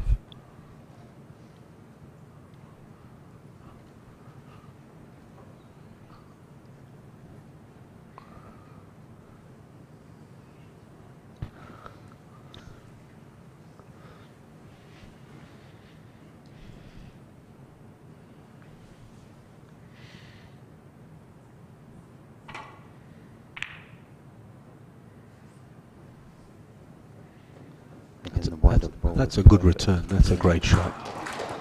That really was there. Wasn't easy. He's played it well. This red is on, but it's a big shot. That's a pressure shot here.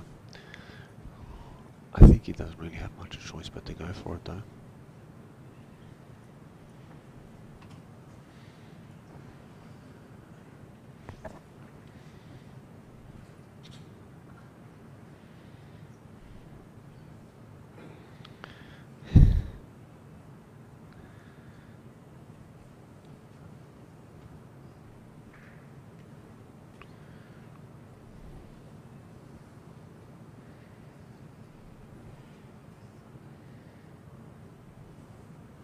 He's either looking at the pot or clipping off the right hand side of the red and send the white off the table.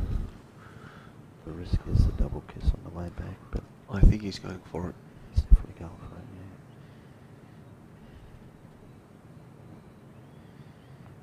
it, yeah. What a great pot. That's a great shot, honestly. He deserves whatever he gets from that shot.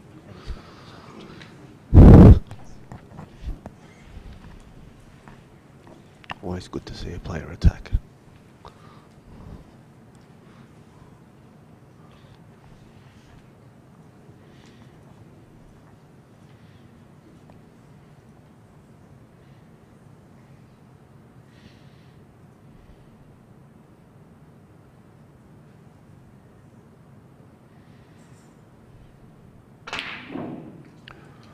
He's trying to force that in with a bit of right hand side. Oh, he's jagged it. People were thinking he was going for that corner, but I think maybe he was going for the other one. He had a heap of left-hand side on that to get back around, which is forced there. He did, but yeah, it's a big fluke. But he hasn't got on anything. So in essence, it was just the 6 points. He never developed the red. Would have been a lot worse if he landed on one of those reds though. Could have been game over.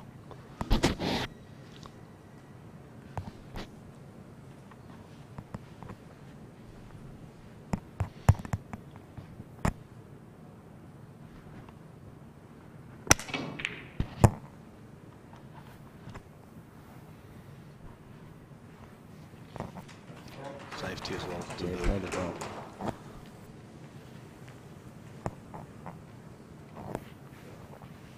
Yeah, this was really is dangerous and now for Johl.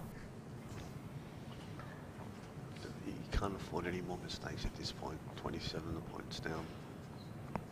One more chance and then he takes this match.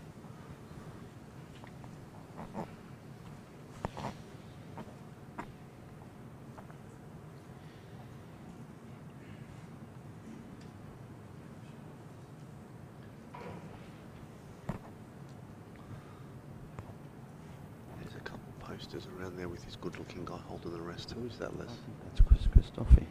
He's our major sponsor. It's been a bit photoshopped, to be honest, but still makes me look a lot younger.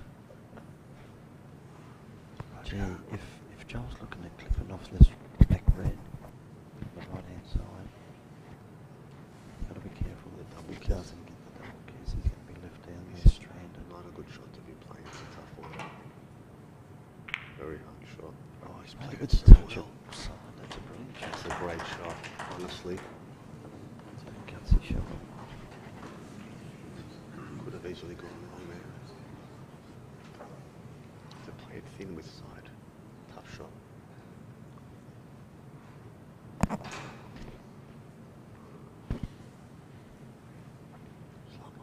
Yeah, Matty just going to flick off the left-hand side of the red here.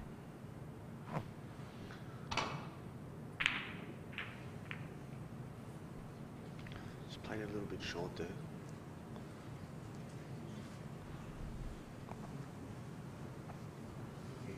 I think he's got a shot to nothing here. Can clip the right in, bring the white up to balk. Not easy, but it's still a shot to nothing. Yeah, I'm just wondering whether he's going to clear the centre pocket though. I think he will. He's probably going on the thicker side as well.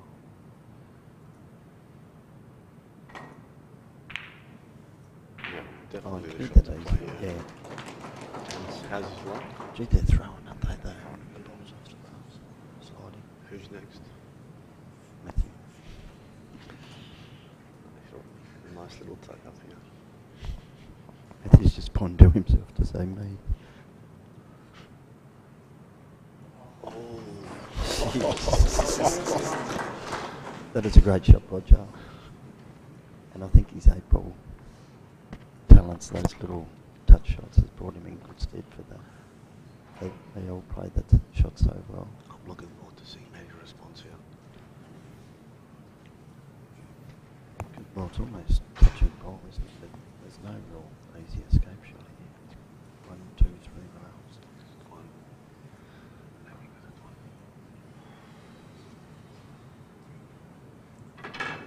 I still fancy Matty to hit this. Well, if you wanted to back anybody to hit it, you'd have your money on Matthew, wouldn't you? It's not just about hitting his ball, it's also leaving it safe, which is very tough. But you got the right man for the job here.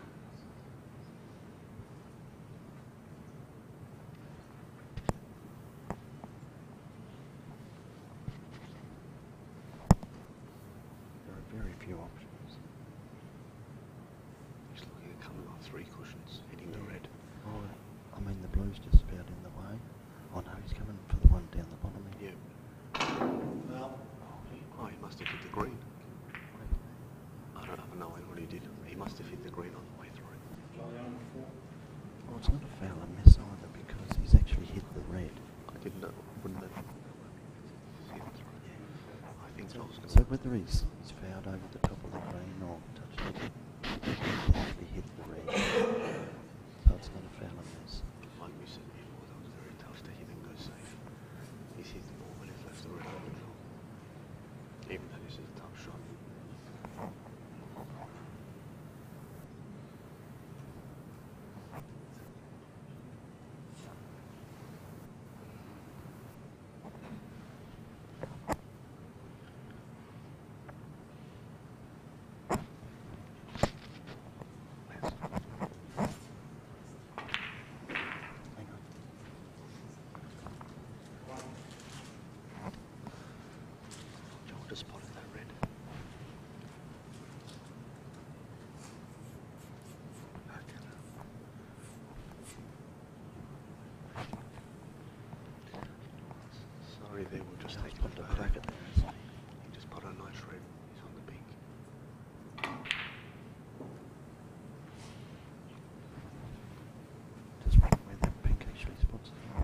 exciting match this has been. This potentially could go down to the wire. So Johl might just try to drop on this or kiss it out. I think the drop on it has got quite a bit of a distance from the red of the cushion.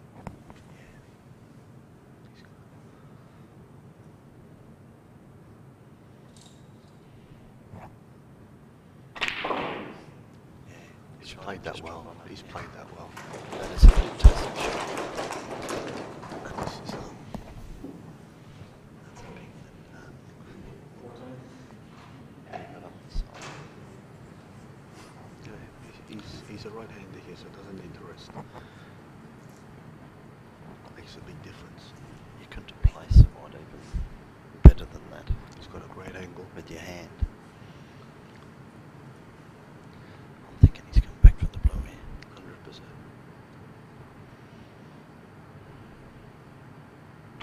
100%. He's, tell you what, he's played that well. That's perfect. He's got a slight angle.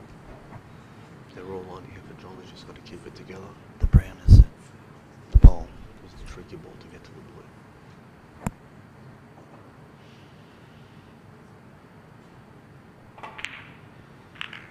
He needs up to the pink here to win this match.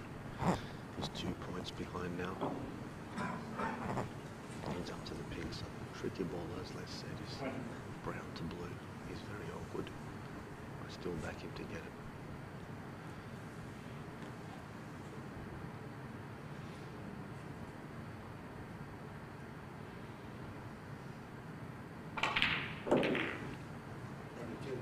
He's underhit that a little bit.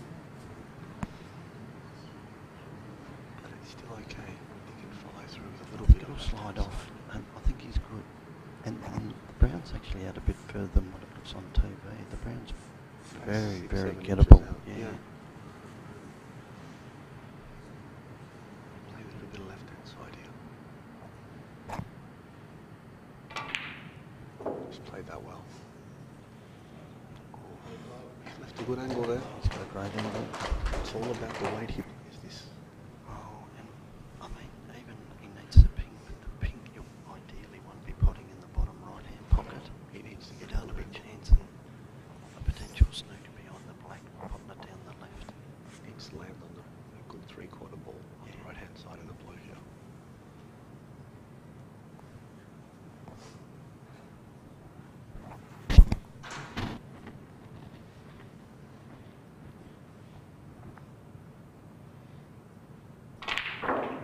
Off 2 cushions. 29.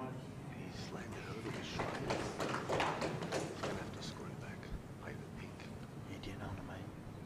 By going forward to put the pink in the left, it's tricky. It is Ideally, you need to be back where the white is now. He's just got far too straight. He's got to screw this back to play the pink in the into the right corner pocket, I think. Still a bit of work to do here. Johl's going the other way. Yeah, well, it's a natural right-handed shot, but the weight has just got to be perfect. By screwing back. You've got a lot more margin of error, which I agree with you. It's a lot tougher. He's going to roll it through at 6 inches. He's played it well.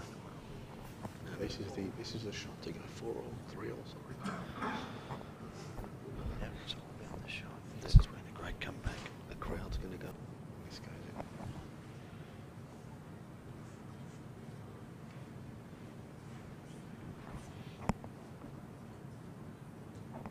You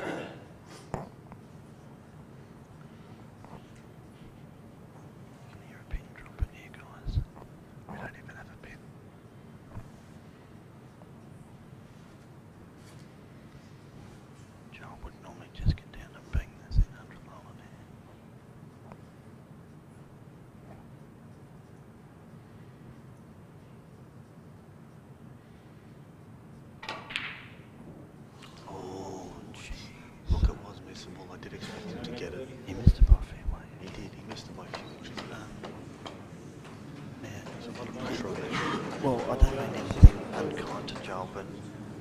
that was just enormous pressure that has made him miss that.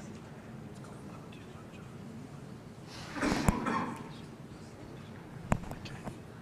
This is the difference we just told us 62. So Johl should be 62 in front, not 63, which means Matthew can win with the next two balls.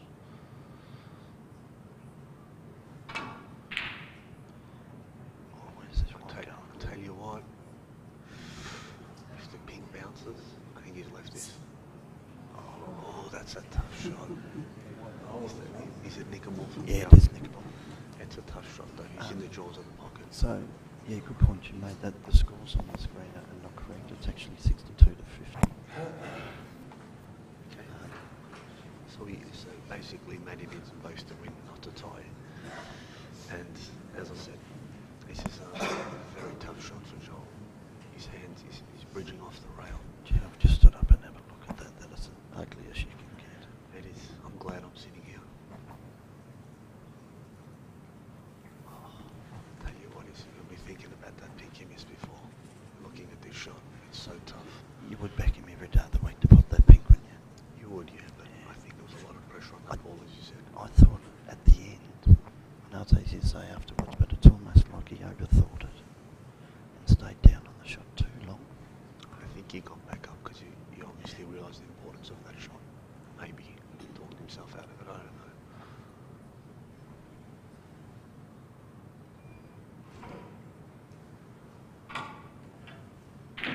That was a very tough shot. Ugly shot. Well, no, I don't think he's gone for it. He's tried to. That is a great He's shot. actually He didn't go played for to it. do that. That is a brilliant shot. He didn't go for that and he went for that safety. That's a great He shot. didn't go for the nick, don't worry about that. He played a great shot then. And what a great result. Was a great result, yeah. Now we've just changed the scores. Now we're back to 62-50. As you can see, we've corrected. Thought he's worked some magic there. So we're just making sure that everyone's paying attention to the score. So we hope you all pick that up as well.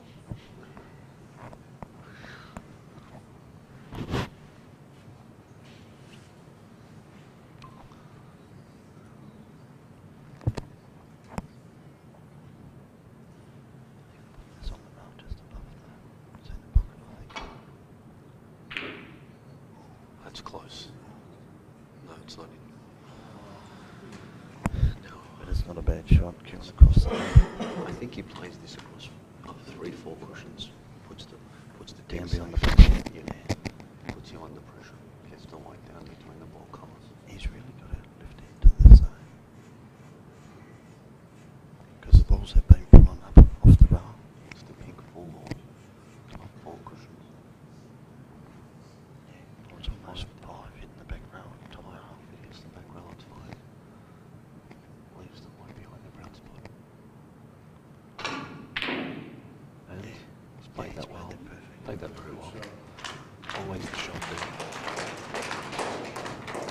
Chris, you can see a better match at the moment. We can feel the pressure here. To be honest, we expected it from these two players. It's great to see. Great to see.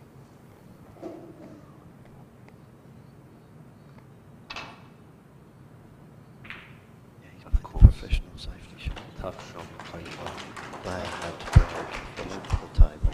These are awkward shots to be playing now for Johl. Very easy to go wrong. Oh, he's actually put the pressure back onto Johl now. It's a great shot.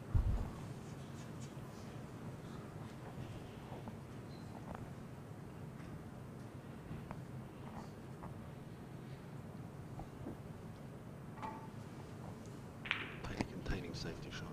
Yeah. It was just too difficult to play anything other than that. I think Matty's going to play the pink down where the black spot is and take the white up. Now that ball is not nickable, I can tell you now. Yeah, I think you just play a half ball pink, put it behind the black spot and send the white up to walk. Yeah. Yeah, it's all about getting the pink down beyond the black spot or on this rail here. He needs to kill the object ball. Yeah. And put too much distance between the cue ball. Well, he's trying to line the pink, the black and the white up for a snooker. Yeah. That is a great shot.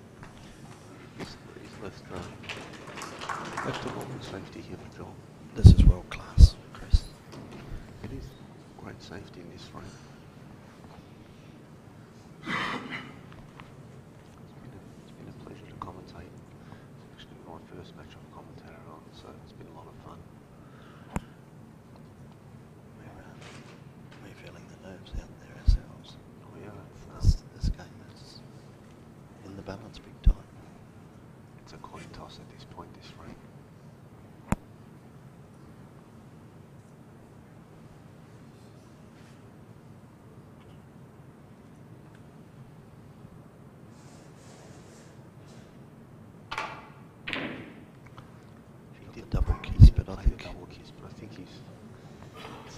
the best outcome because he's got a shot to nothing here. And he can play it thin here, so we'll go safe if he misses. That's right, you can overcut it. Or he can play safe. I'm always of the opinion I give it a go. Maybe that's why I'm sitting here commentating and not playing. These are the sort of shots that you'd back Matthew to get though, if you were going to You have to back someone. This is the sort of shot.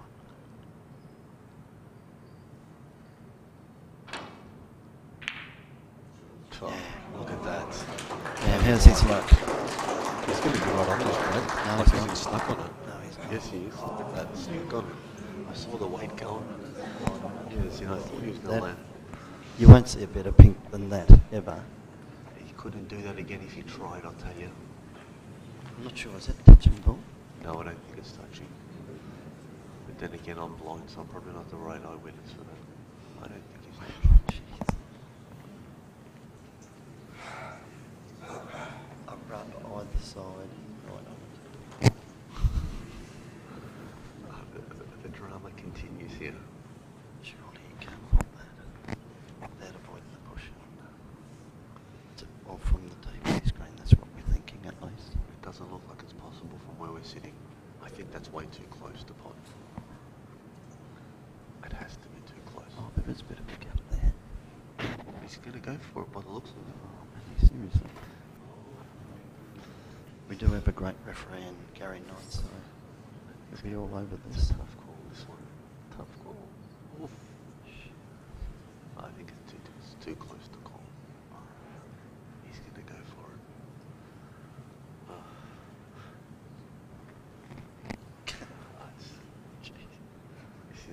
This is epic. Joel's on the edge of his seat too. Joel's he stood up to have a good look at this. This is tough. Wow. Oh.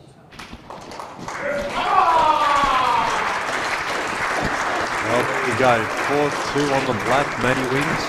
Well, Matty gives up. Gets up. Now, look, we can't comment. We're not out there.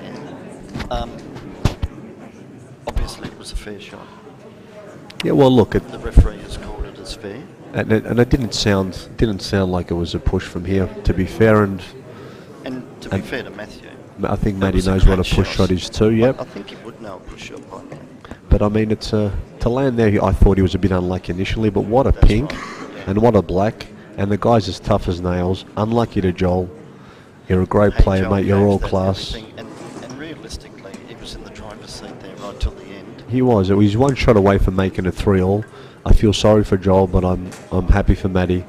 It's going to be a great match against Steve. Can't wait to see it. Can't wait to see it. And look, the whole tournament's produced great match after great match.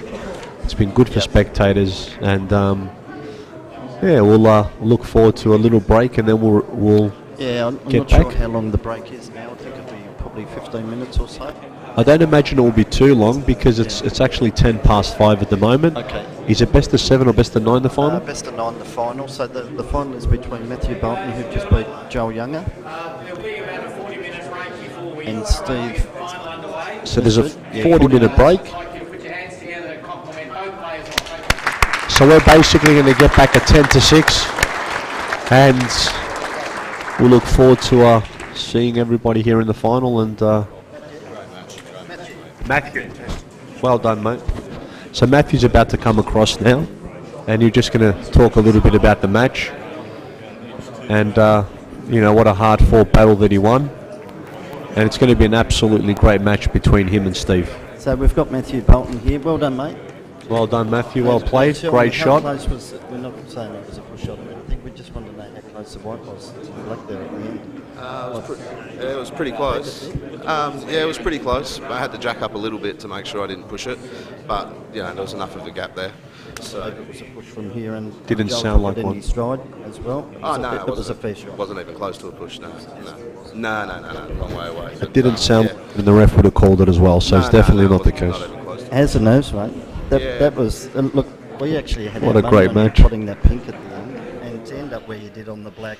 You were stiff, but it was a great pot on the black. Yeah, I was a bit stiff to land where I did, but I looked at playing the safety on the black and I thought, nah, I had to go for it. It was really hard to line up. The balls were that close together. It was really hard to find the potting angle. So I don't know how many times I looked at it, probably 4, 5, 6, I don't know. You don't really realise when you're in the moment, but managed to find it and drop it in, and really felt like I had to win that frame, because when you're 3-1 in front, someone comes back to 3-all. If there's a decider, really they go big favourite in my opinion, especially someone that's as great a champion and great as competitor as Johl, you know, in my opinion, probably, you know, match play wise, probably the hardest person to beat in the country. It's funny you say that, Matty, because I was saying when you two were playing, you're probably the 2 toughest match players in the circuit. I thought you might play safe because it was close. Great pink, great black, and for him to come back the way he did, and I can see how emotional you are, so it means a lot to you to get to the inaugural final and to play another great champion in the final, you and Steve. Well done. It was commiserations to Johl, because he's an absolutely great champion, but a class winner by Matty, and I'm looking forward to seeing you and Steve. I love it, it means so much to you, and I can't wait to see you in the final, mate. It's a great match, well played. Good on you, boys. Thanks very much. Yep. We said, hey, Matty is right in the zone here in that last frame, and I'm not sure that something went amiss, not with you, when the black was up near the pocket and that red, was it still the same frame on the second frame? I'm just trying to think when you tried to force the red inside. I tried to squeeze the red inside the black. I think that was the frame before. That was at 3-1. Right in the zone at that sort of point, you know, you were still starting to come back into it. Yeah, look, mate, Johl made a great clearance there to come back to 3-2. Yeah, the red did just go inside the black, and it had to be really accurate, but it did go, and I didn't want to play safe and leave him the shot. So I wanted to attack the game. I'm trying to be positive, trying to score more. And credit to Johl, he posted some massive balls under pressure, but Johl's done that for 20 years. He's got big knackers, mate. Well, you've got 40 minutes before the match. Go get a rest. Go get a drink or something. Well done. Looking forward to seeing you in the final. No. Make sure it's the thumbs up, not the middle finger, though. Yeah, so we'll understand. Thank you very much, Johl. We'll see you soon. Matty. We'll see you in 40 minutes or so, guys. Thank you.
Let's talk about a more prosperous tomorrow.